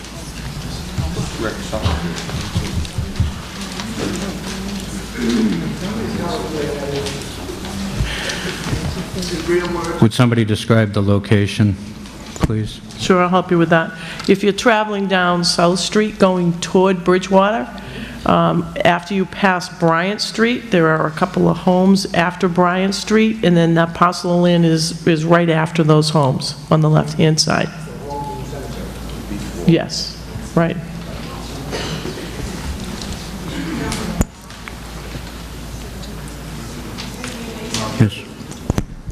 Mark Churchill, 2 Cornerstone Lane. Can I ask, why was this done in this manner as opposed to if it's being purchased for the purposes of historical preservation and such? Why wasn't it done through CPA funds? I thought that was the purpose and intent behind establishing that. Could you speak into the mic so people could hear it? We exercise our right of first refusal. Wait a minute, you're still not on. It's not on, but... Is yours? No. Refusal. We exercised our right of first refusal. Okay. Mr. Kruger. I was wondering, what is the purpose of the town buying this land? First of all, it's a Form A lot, very expensive, one of the most expensive pieces of land in the town. Form A, it's on the street, doesn't have to have a street built into it. There's other lots right next to it that are going to be sold off. Does the town intend to continue buying those lots, going down the street, spending $120,000 on each one of those lots? If you're going to preserve farmland, you can buy farmland in the back that you can just get a small right-of-way into it for about $3,000 an acre. We don't have to, 30,000 square feet, that's not even an acre. You're spending $120,000. You're going to buy all that frontage, we're going to spend probably $700,000 or $800,000, and all you're going to own is a street frontage. Then if they put a street in the back, what are you going to do? You're going to stop buying up the rest of it as it's parceled out? This isn't the way to, if you want to buy farmland, you want to set it, that's not open space, 30,000 square feet, that's a tiny little lot. You couldn't even play baseball on it. We don't know for a fact that the other lots will be for sale at this time. We don't know that for a fact. Mr. Moderator, oh, sorry. Can I just clarify? At one point, the entire parcel was for sale. We were exercising our right of first refusal to purchase the entire parcel that was made available, and then they took that parcel off the market after us initiating our intent to purchase. And then apparently, I guess the plan is to sell one lot off at a time, and so it's our only option. And I know we just failed this bylaw. I can't emphasize enough how many times people say time and time again, what are you going to do to save our town? What are you going to do to save our town? What are you going to do to save our town? And we just, by turning down that bylaw, what we say is put up or shut up. And if we don't put up, then we need to shut up. So when these parcels are being developed and built on, it's our loss. And we can't complain because we're not going to get them back. Yes, ma'am. Yes, my name is Jill Hay. I live at 235 South Street in West Bridgewater. And this property is very different than other ones that have come on. I think you need to look at it as a point of view of not just agricultural and saving it. It is open space, so you can use it for a lot of things. You can use it as maybe future fields for the high school, community garden. And the thing about this piece of property, as far as I know, it has no wetlands on it, so it's all upland land. Unlike maybe buying a back piece of it, you would be buying maybe wetlands that you can't use to put a baseball field on or have other things put on it. So when you buy land like this, instead of having a house put on it, and it's also centrally located towards the center of town, so we could use it for a lot of different things, and I think we need to think about that, not just thinking, oh, we're saving farmland. Yeah, it's great if we keep it as farmland, but we could use it for a lot of other things too.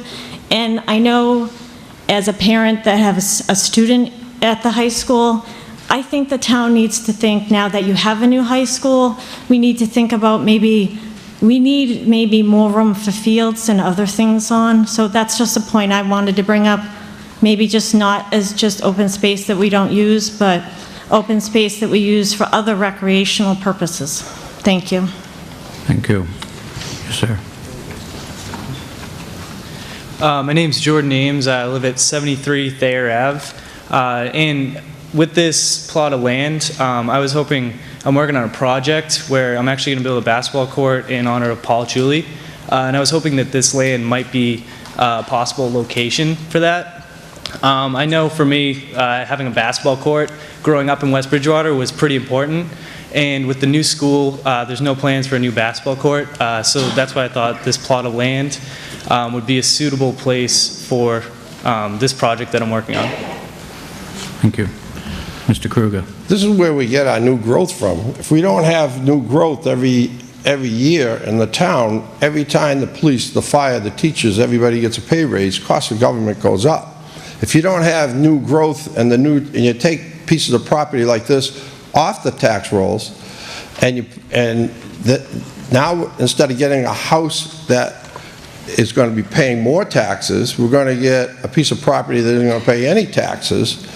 And when the pay raises and the cost of government goes up, your taxes are going to go up. It's not going to come from the new growth because you just bought all the new growth. It doesn't make sense to me.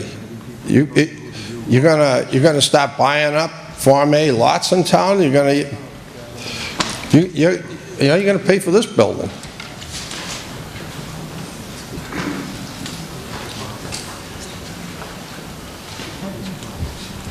Yes, sir. John Dupuy, 3 Catano Circle. What's the current fair market value for this piece of property?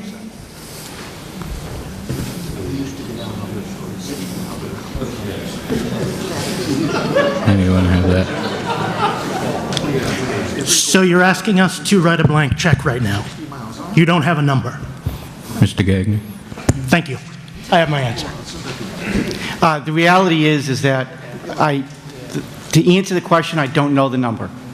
The reality, though, is it doesn't matter from the following on a legal standpoint. This is in 61A farmland, which means that the people who have put the property into the status, when they go to sell the property, the town is the first right of refusal. The law is very clear on this. As long as you have a bona fide purchase and sale agreement between a would-be buyer and a willing seller, then that becomes the market value of the property. The Gibsons turned over a purchase and sale agreement that was vetted by our legal counsel, that was then discussed with their legal counsel to determine that this was a bona fide willing buyer and a willing seller for about $100,000. And in addition to that, there's miscellaneous costs, and that's why it comes out to about $120,000. So I'm sorry that we don't have the exact assessed value, but at the end of the day, we have to purchase it for the market price, and a purchase and sale agreement sets the market price. Thank you. Any other questions or comments before I call for the vote? Yes, sir. John Ames, 73 Thayer Ave. I just want to let people know that you really do get what you pay for. Like Rick mentioned, you can get cheaper parcels to the rear of farmland, but I think for recreation purposes, the visual factor of being the frontage near the road is key, because I've seen projects with playgrounds in the rear properties, and they don't work. You know, for the safety of the kids and the value of the property, I just want to say you get what you pay for. Thank you. Yes, Mr. Currier. A couple of things. The comment about the value of the land, I mean, it's a good question, but in all honesty, that was all vetted out. And $100,000 for a buildable lot of land, I think we all know, is a fair price. The purpose of it, really right now, potentially, could we get the land behind it? Yes. Number one, I was against it because I just don't think the town should be in the business of buying land, just because. But I looked and said, okay, we do need more fields. This is a great potential location. That somebody could buy the lot and build a house on it, and all of a sudden they got all these cars parking behind them because that's where the field is. It wouldn't be too fair to them, but hey, people can do what they want with the land. So to buy the land now, with the potential of getting the land behind it, is fair and makes sense. And at the end of the day, the land's still worth something. If something never happens, it's not like we're spending $100,000 for something that's going to lose value. We still own the land as the town. It's still an asset of the town. So, to be thinking ahead in that way, not just land to be land, but thinking about fields for the kids and so on, that's what turned me on this one. So I just... Okay. Mrs. Gibson. Mary Gibson, 124 Bryant Street. I'm the owner of the property. $100,200 is not the selling price. It is more than that. Along with a chain link fence, 6-foot chain link fence around it. It's a house lot. I see no value of a town owning that piece of property to have a ball field that isn't big enough. And selling another piece of property, yes, maybe, maybe not. It's up to you folks whether you're going to buy it or not. Thank you. But I just wanted to know that that written price was not the selling price, it's more. Are there any other questions or comments before I call for the vote? Hearing none, I'll call for the vote. All those in favor say yes. Yes. Those opposed, no. No. Tellers, come forward, please.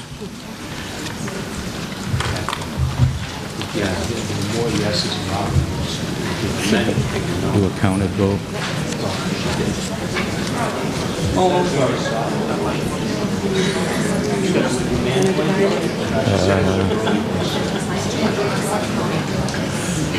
One teller.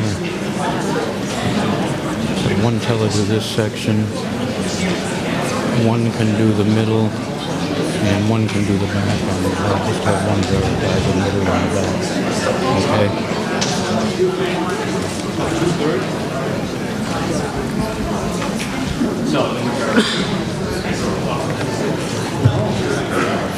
I'll let you go tell them, then I'll tell the voters who put it on.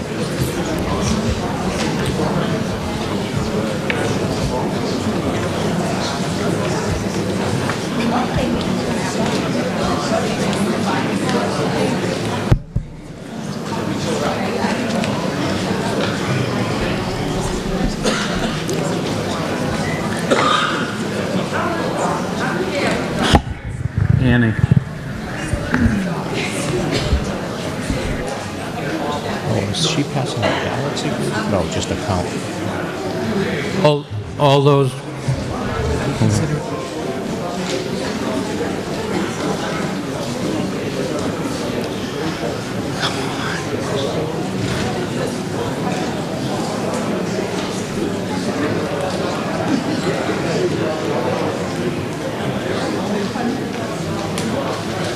Hold on 1 second, and I'll tell you how we're going to vote, but legal counsel is talking to me on a matter right now.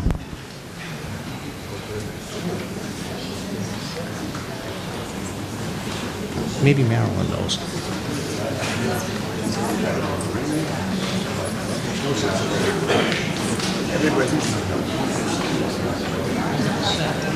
Okay, as long as I'm not crazy.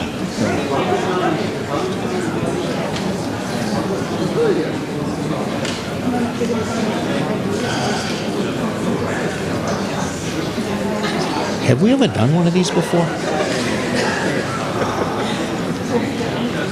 How do we vote?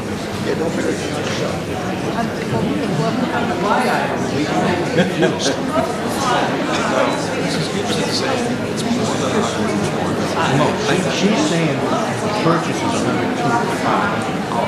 is the extra stuff. Okay, because they have to pay. Must be the new builders. It's not your fault. I'll take that.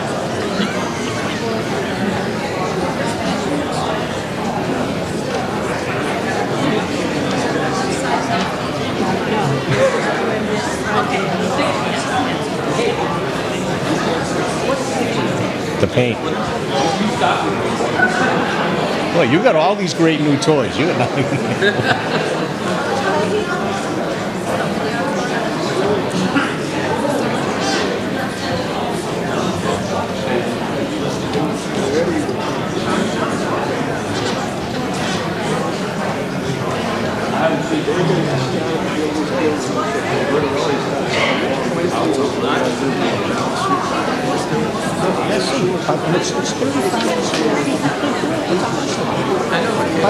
You're either going to have parking or you're going to have like basketball. You're going to have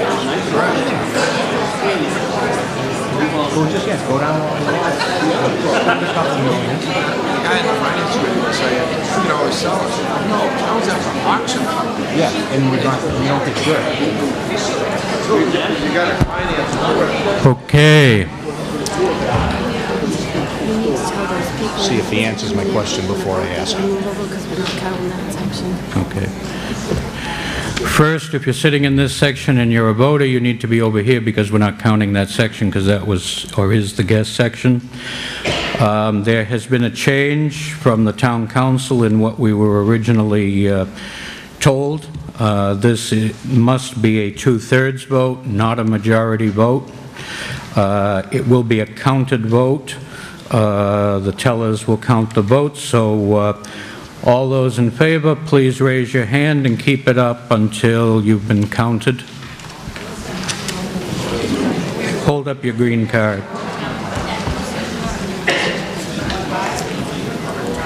Go ahead and count them.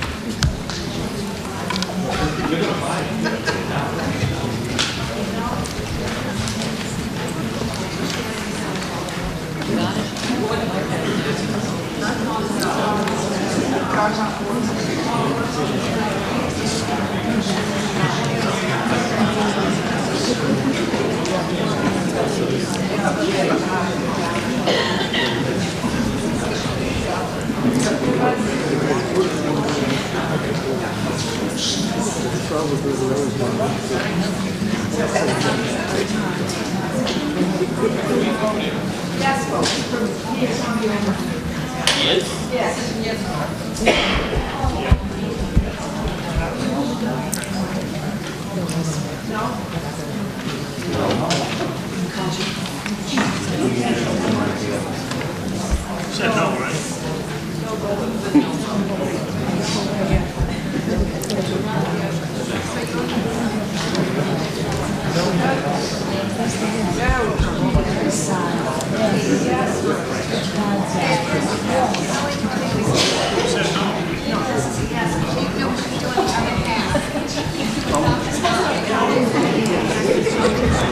Yeah. Last I knew.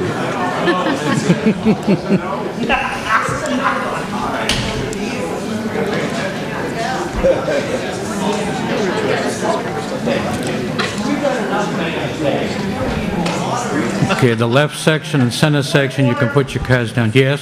We're having yes and no votes going on back here. No, these are just yes votes. Revote. Yep, recount. All those in favor, raise your green cards. Tellers count only those that are in the air.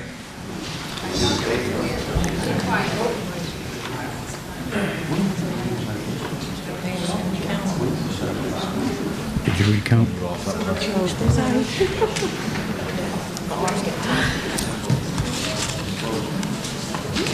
Man. I'm watching.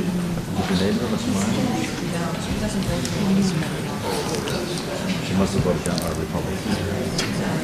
Did you read it? You changed the button? Now we do the no's.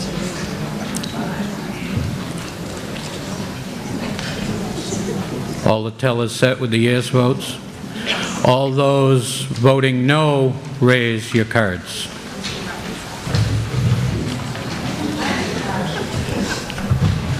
It's going to be close.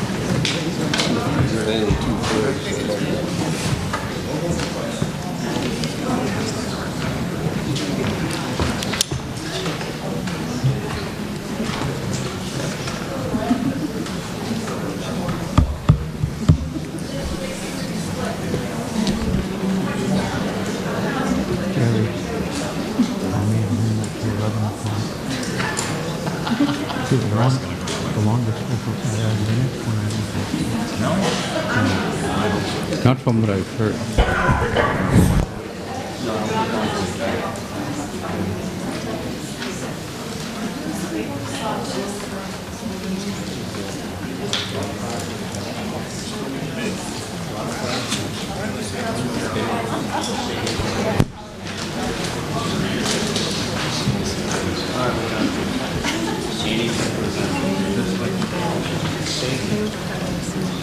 Yeah.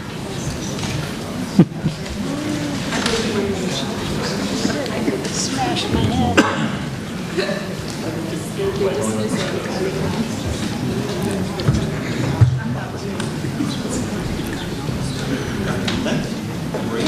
We will be in brief recess just while they're tallied, so you may talk.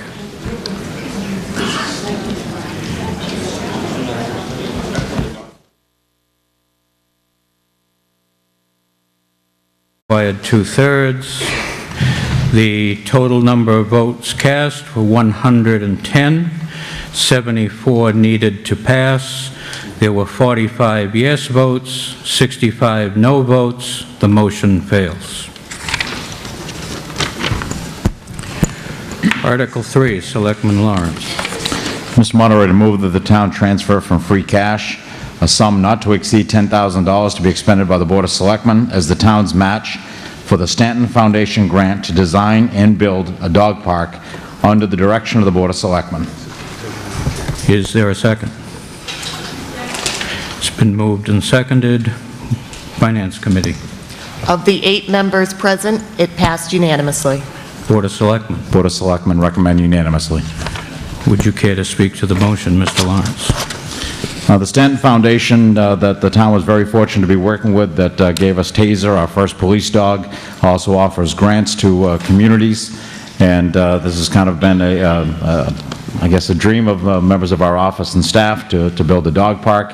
It's just adds one more element to our town for people that maybe not use the senior center or the library or the tennis courts or whatever that we provide for our residents. And $10,000 with up to a $90,000 match from the Stanton Foundation, I think is pretty significant. And I'd just like to see the voters support it. Thank you. Open the floor to questions, comments from the voters. Mr. Churchill. Do we know where this would be located? Has that already been established? Right now, we're working with St. Anne's Church to locate it just off the rail trail. If you're familiar with the rail trail, if you're facing St. Anne's Church to the left, there's already a parking lot there. Right now, the vision is to place it there, but we don't want to spend any money on engineering or design or anything like that until we know that the town supports it. And once we do, then we'll move forward working with St. Anne's to receive a low or no-cost lease on the property. We do have to work with the Archdiocese. The local church doesn't have authority just to say, yes, go ahead and build it. What we're hoping is that the church is going to recognize the great benefit of utilizing the town hall parking lot that has been used almost endlessly. For people that don't realize it, the town hall parking lot stretches over to their grassy area, and primary use of that parking lot's the church for their everything that goes on there. and we're hoping they recognize that our generosity of the continuous use of that property will allow us to use that small parcel of land, a little bit over an acre behind their building, behind their parking lot. But it's not set in stone there.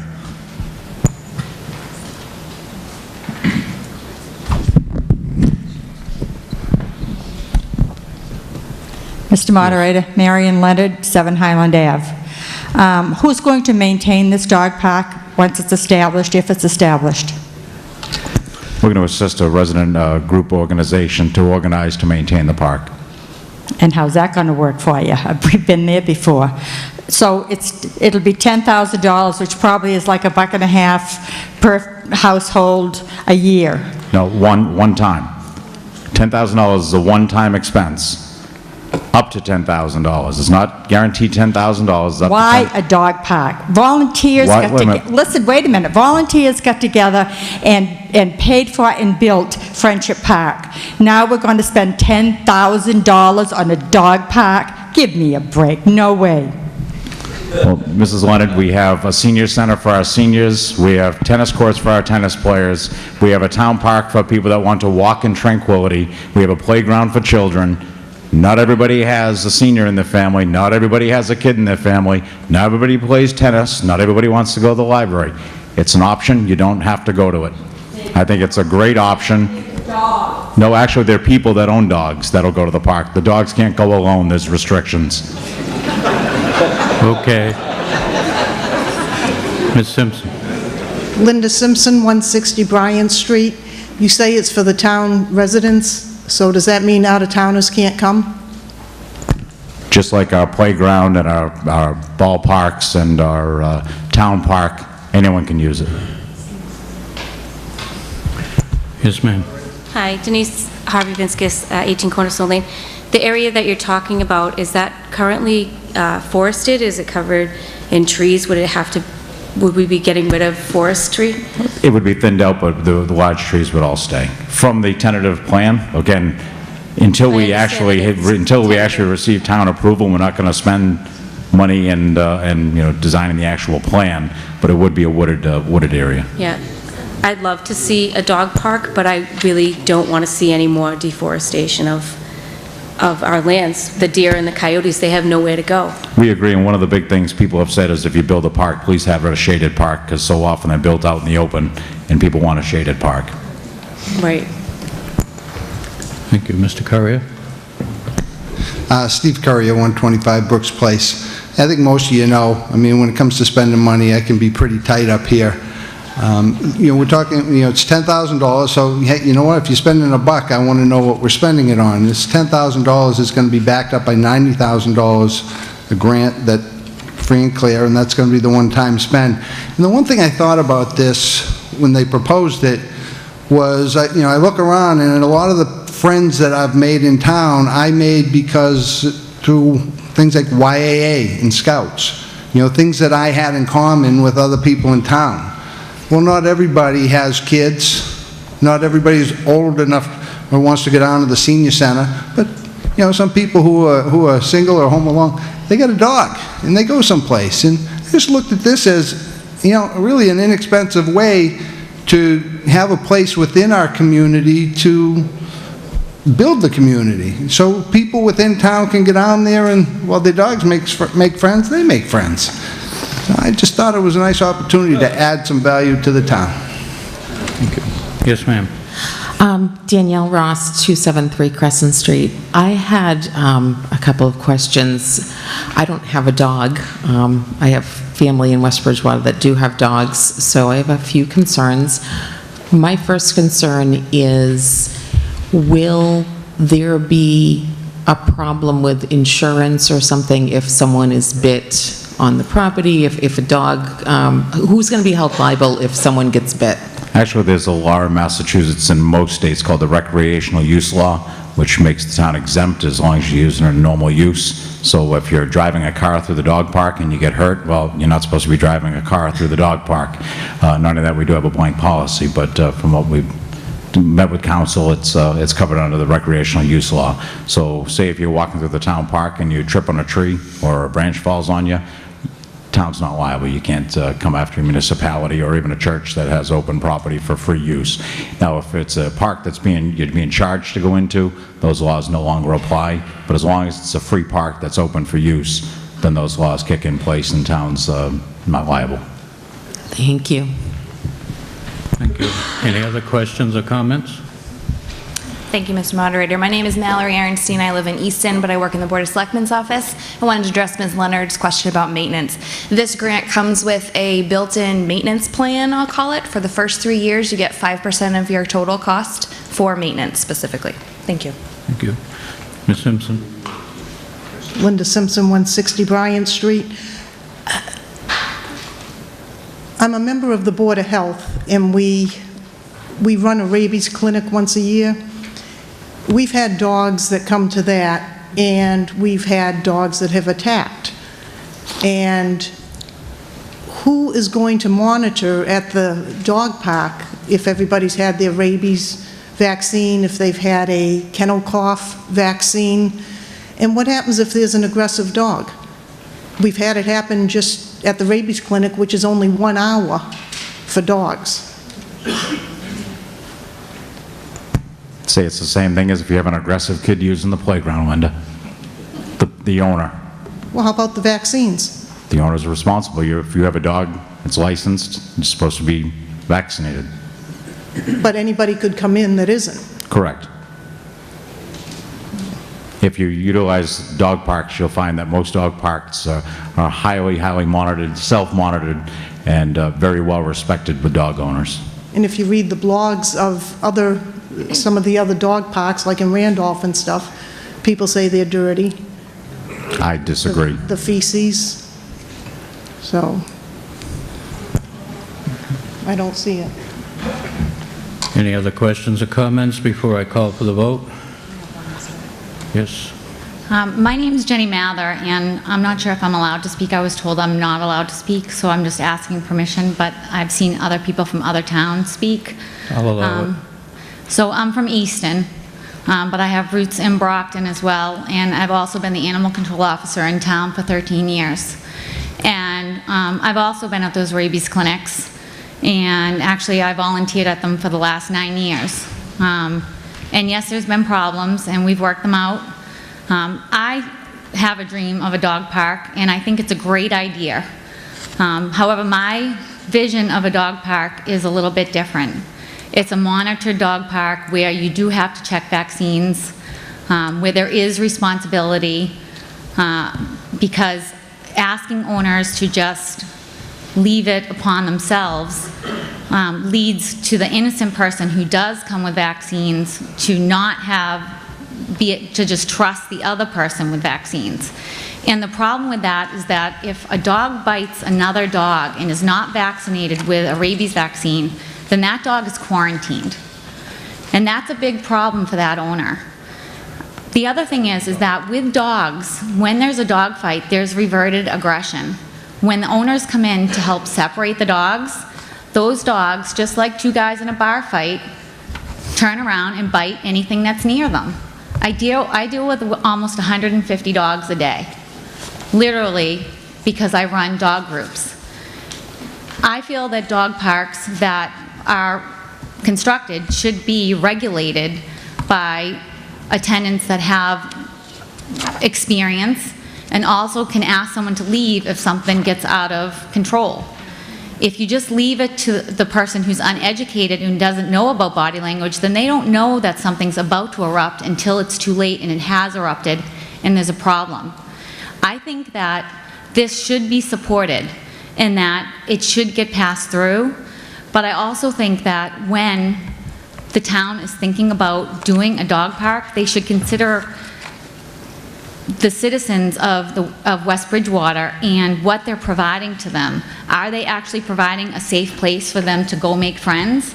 Or are they providing a place where a tragedy can happen? Because getting bit by a dog is not a fun occurrence. And it can be a really great place to go, but it comes with education and experience. And if you do read those blogs, it's not just about kennel cough. There are diseases that actually kill dogs. In Rhode Island, if you read, canine influenza hit a dog park in Rhode Island. 3 dogs died because they caught that disease. Those were unsuspecting people that never would have thought that because they went to a dog park, they would catch something like that. It comes with education, and I think that we need to get informed. But I think that the Stanton grant is a great grant, and it's something that you should get behind. It's just that we should work together to do something that makes it so that it's a safe place for the dogs and the people to go. Thank you. Yes, ma'am. Karen Wilbur, 277 Spring Street. I own a dog. And my only comment is, if you're worried about your dog at the dog park, then don't go. Thank you. Any other questions or comments? Yes. So my only comment would be, will we restrict dogs? I know at the baseball field behind the church and behind Town Hall, you cannot bring a dog there. So we're talking about putting a dog park next to that.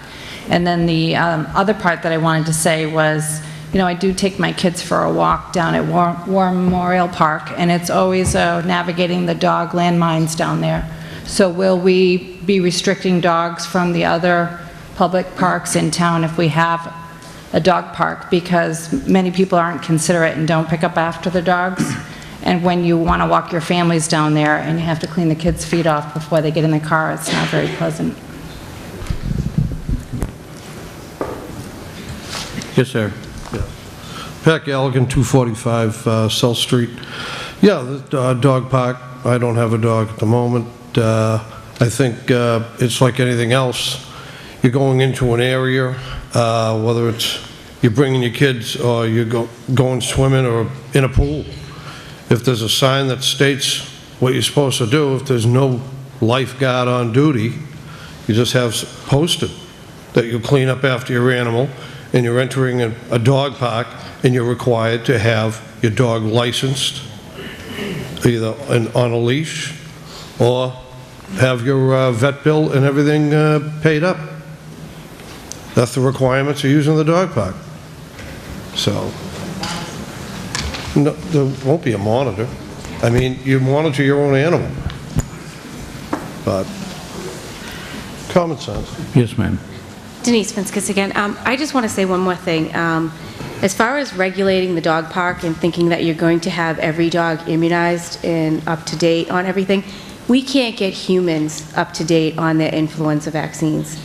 I think it's highly unlikely that you're going to have a dog and be able to regulate them to the fact that you're going to keep your dog healthy around other dogs. We can't keep people healthy around other people. They're walking around with MRSA and VRE and all these other organisms. And I'm a nurse, and I know this because I discharge them out into the community and they go other places. So I don't think that that should be a factor. Keep your dog home if you don't want them exposed to other dogs. But just like people, you're going to be exposed to something no matter where you go. Thank you. Mr. Kruger? This is starting to sound really expensive to me. Sounds like we're going to have somebody in the future that's going to be monitoring it. Even though we don't have a liability there, I'm sure the town council will be glad to go for $400 an hour and represent us. And we're going to end up picking up the tab the whole way. Why do we even want it? I see people walking their dogs right now down the street all over town. You know, what's wrong with that? Why do we have to have a special park and spend money and have to hire people to monitor what's going on? I think the owners are doing just great what they're doing. Yes. I don't think that you need to regulate every vaccine, but I do think that when it comes to things that are of a lawful matter, like a rabies vaccine, you do have to monitor that. It is a responsibility of us as citizens to make sure that if one dog bites another and it's not rabies vaccinated, that your dog isn't quarantined because it's been bitten by another dog. Just so that you know that if your dog is not rabies vaccinated, if you miss it by one day and you get a bite of unknown origin, your dog is then quarantined for 60 days. That's a long time. He can't go off your property. Or they can be tested for rabies at the discretion of the Department of Agriculture. Also, if there's a dog bite within the dog park, that dog will be quarantined for 10 days. I'm not sure who will monitor that. Who will be told of that so that that state law actually is upheld? Because that is something that's in effect by the Department of Agriculture. I'm not suggesting that we don't do dog parks. I believe in dog socialization. I've built my entire life on dog socialization. It's what I do all day. I have a model that is completely based around socialization. It's what I want to provide for West Bridgewater. It's what I want to bring to the town. I don't want to take this forum to tell you what I want to have for plans, but I think that you just have to really think it through as to what the safety is of the dogs and the people. And that starts with the very basic thing of making sure that dogs have rabies vaccines. You don't have to get crazy with distemper and flu vaccine and things like that, but at least licenses and rabies vaccines, and that's all I want to say. Thank you.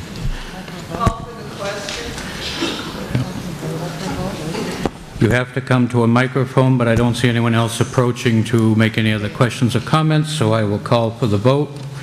All those in favor, please say yes. Yes. Those opposed, no. No. The vote carries by majority vote. I challenge that. There's a challenge. Are there 6 other voters who will? You need to rise. You can't see hands in this light necessarily. Tellers, come forward, please.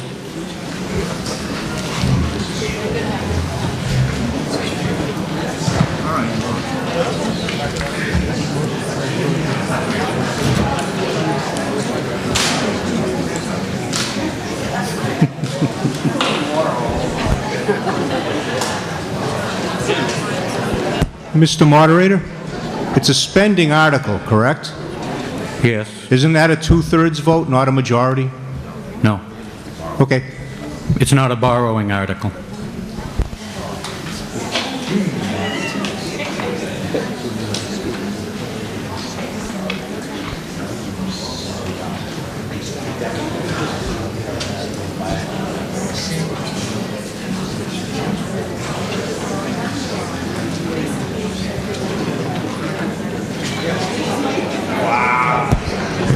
All those in favor, please raise your green cards and hold them until the vote is counted on the yes votes.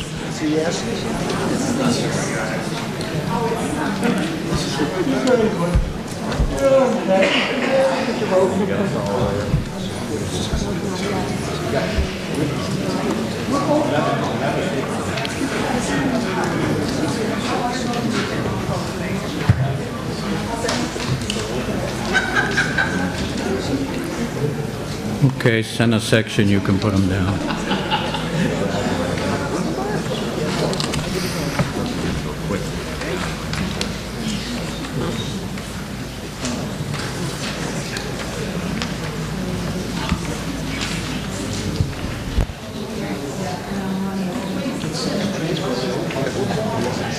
Magic word yet.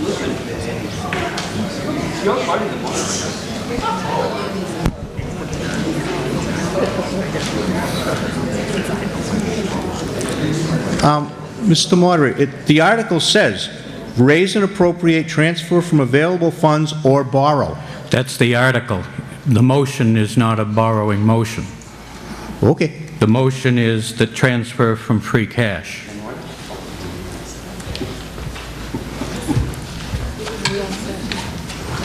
Okay, all those opposed, raise your cards.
Keep hearing.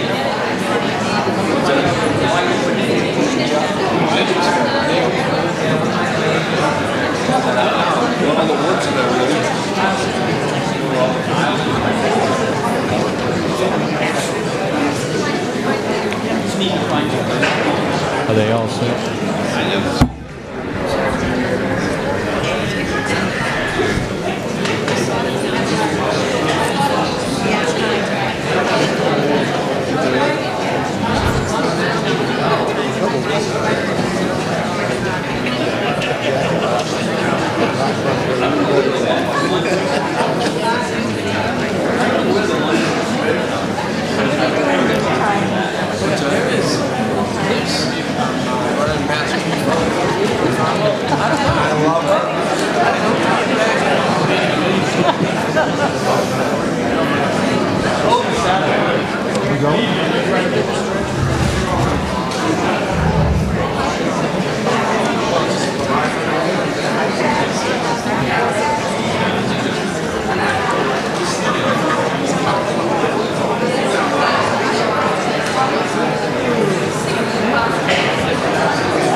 If the meeting would come to order.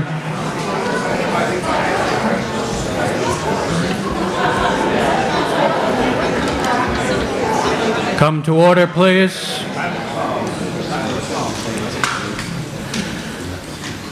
The yes votes are 61, the no votes are 48. The motion passes.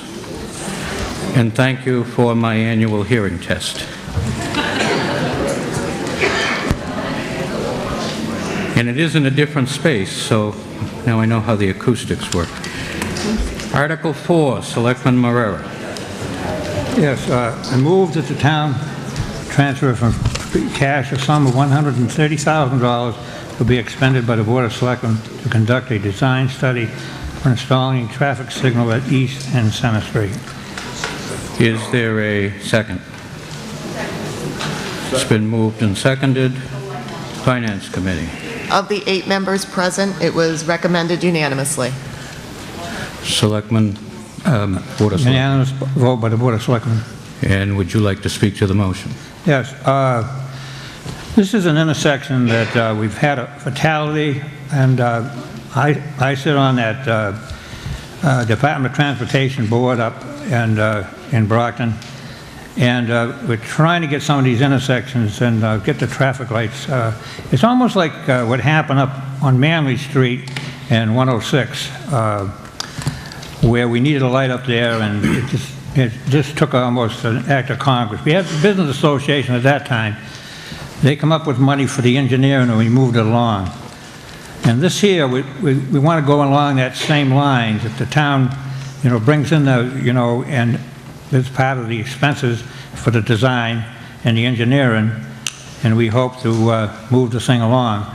It's badly needed. In fact, we took an old light that we had down in the highway barn there, and we put a blinking light. I guess that was gone this week or last week. It seems to be, I know Mr. Crowley's sitting out there, and he can verify that intersection where he owns a house down there, that, and especially if you're going from East Street and you're going south, you can't really see those cars coming over that rise in there.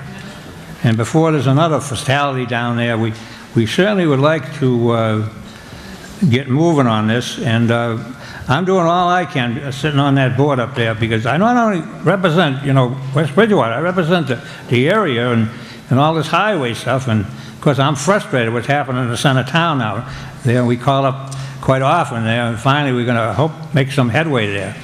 But this is an area, we need lights in other places like Matfield Street, but the Board of Selectmen feels, hey, let's get this one done, and then we can go on to the next one. This is a public safety, and they ask for your support. Thank you. Any questions or comments from the voters? Mr. Churchill.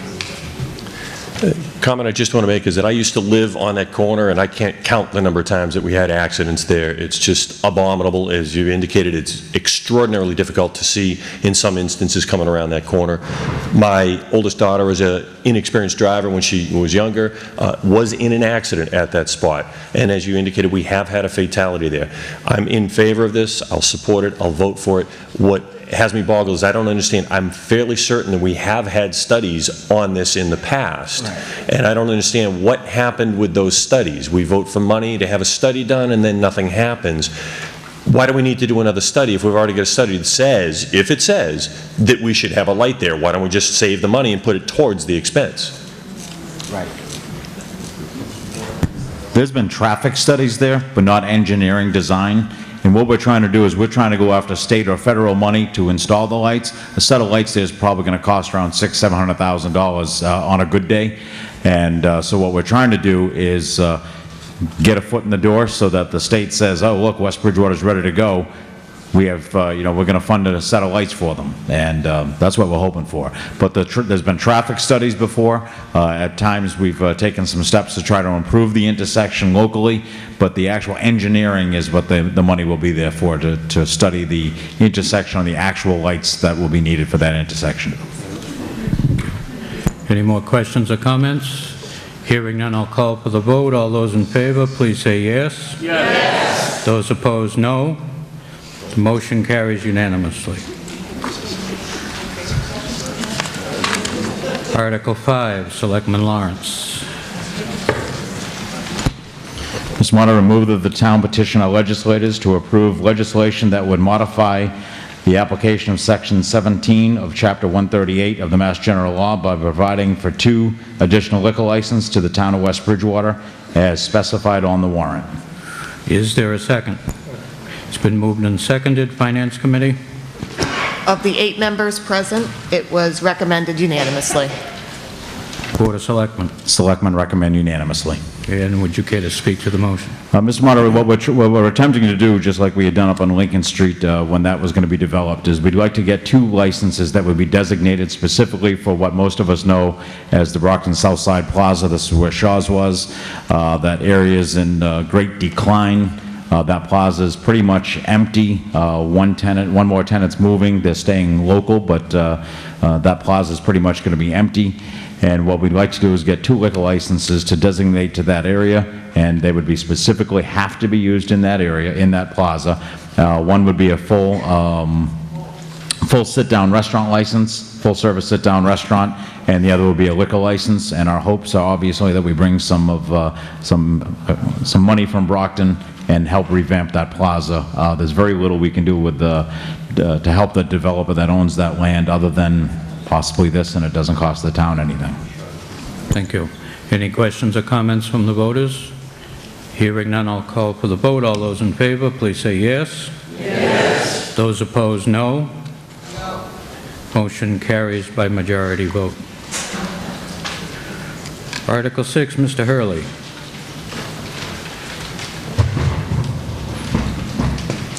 Mr. Moderator, move to pass without action.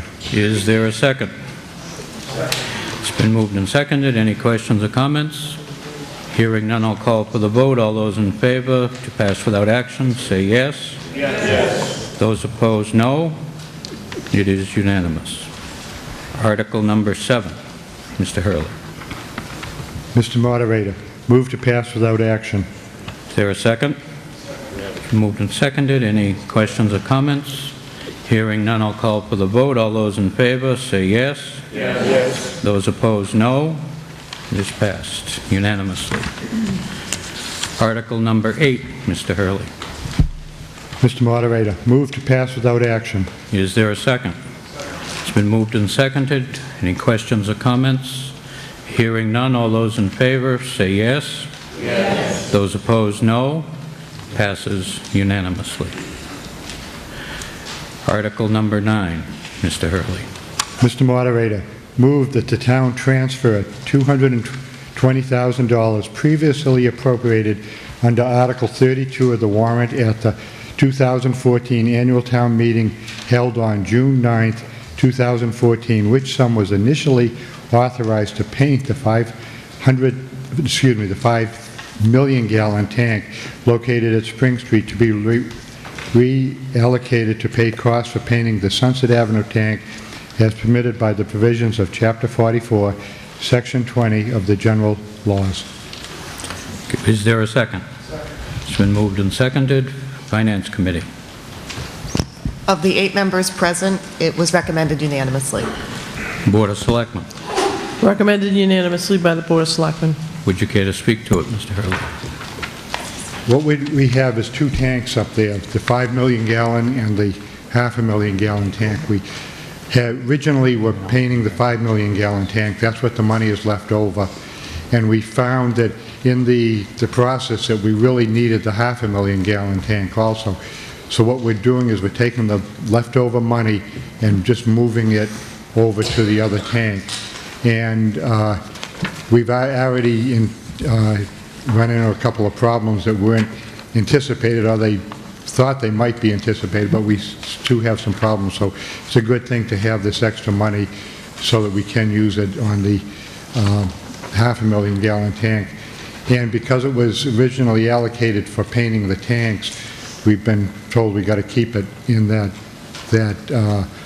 avenue of use. So that's why we're moving it from one tank to the other tank.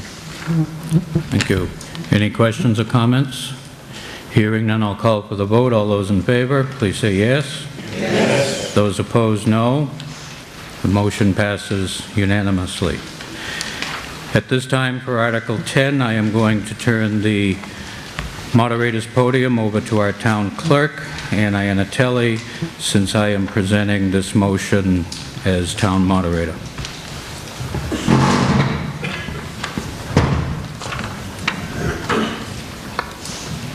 We'll give Mr. Benson a chance to get down to the mic.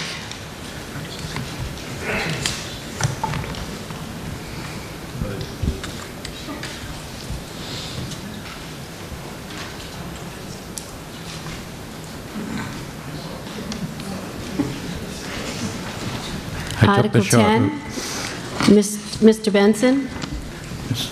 Madam Moderator, move that the town amend Article 3 of the general bylaws by adding Section 15 as printed on the warrant.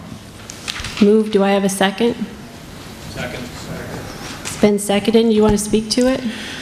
This addition to the bylaw will allow for a process, now that we have this wonderful new space, for different groups, organizations who want to present something at town meeting to do so, using PowerPoint and other electronic options that will be available to us, and controls the process so that it is fair and equitable to all people, and to be sure by some of the limits it sets for having things done within a certain time frame before town meeting, to be sure it works on the equipment and that it's visual to everyone in the audience.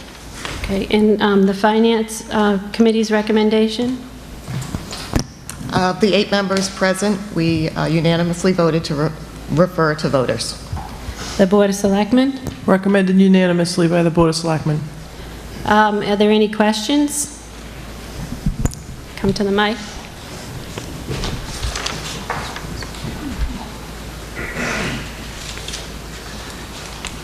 Is this going to be used as a screening process for whatever topic is going to be presented? And if so, what happens if it's denied? It would not be used as a screening process. It is only setting time limit and limits to be sure that it works on the equipment that is in the facility. This is modeled after, this comes from the Mass Moderators Association, is modeled after what other towns are doing in our area. And Mrs. Anderson has a question. I understand that this bylaw is written specifically for electronic visual aids, but as we all experienced tonight, there are some wonderful orators we have in town who are able to speak on some lovely topics. Will this limit any verbal presentations without electronic visual aids? And No. if not, are there any other time limits in place that will prevent There are very no long time limits. Time limits on debate on a topic or the length of time in which a speaker can be made by a voter from the floor of the town meeting. Thank you. Are there any other questions? Hearing none, we'll call for the vote. All those in favor say yes. Yes. Those opposed say no. It passes unanimously. Thank you. Thank you.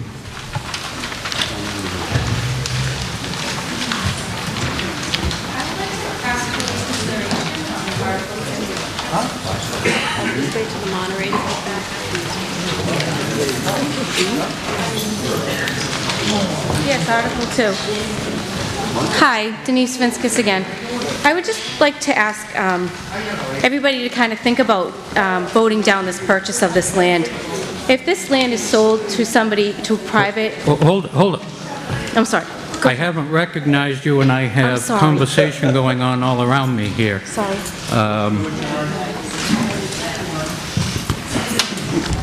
Okay, now you, please start over. sorry. I didn't hear the beginning. Hi. I'd like to ask for reconsideration on Article 2.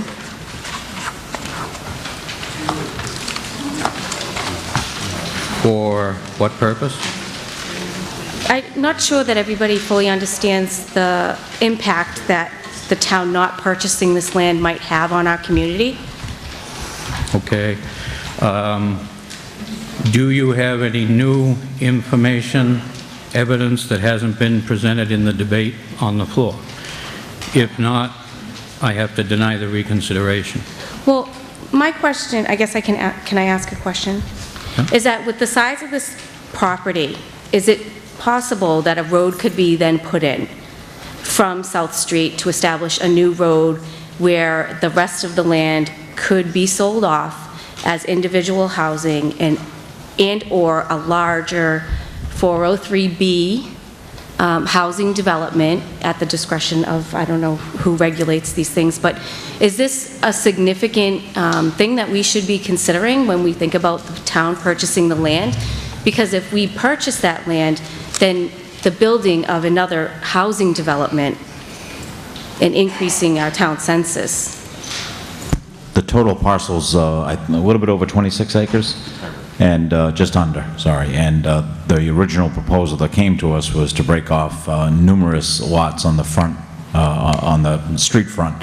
And we wanted to instill our right to purchase the land.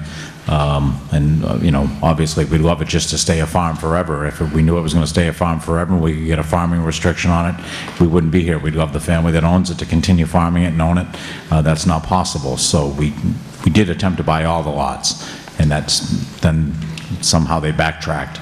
And now one lot's going up at a time, apparently. So, yes, Right. there is numerous acres out back that That can be further Potentially. developed, and a lot of housing can go up, and we'll lose a lot of free land. Again, space where, you know, Can I they could address put up that another question? development. No. And so I think that's of concern for all of us, is that, you know, when we look at voting on these different parts of land, what they can put there, and if they do sell it off, that one lot to a private sector. Okay, we're not Okay, I'm sorry. debating the issue over again. Unless somebody has new or compelling information, I'm denying the reconsideration. Okay, reconsideration is denied. At this time, I will call for a vote to dissolve this special meeting of the town of West Bridgewater. Motion. Is there a second? Second. Any questions or comments, other than you must have loved it, 3 hours, and you're still sitting in these beautiful seats? All those in favor? Aye. Opposed? Meeting is dissolved.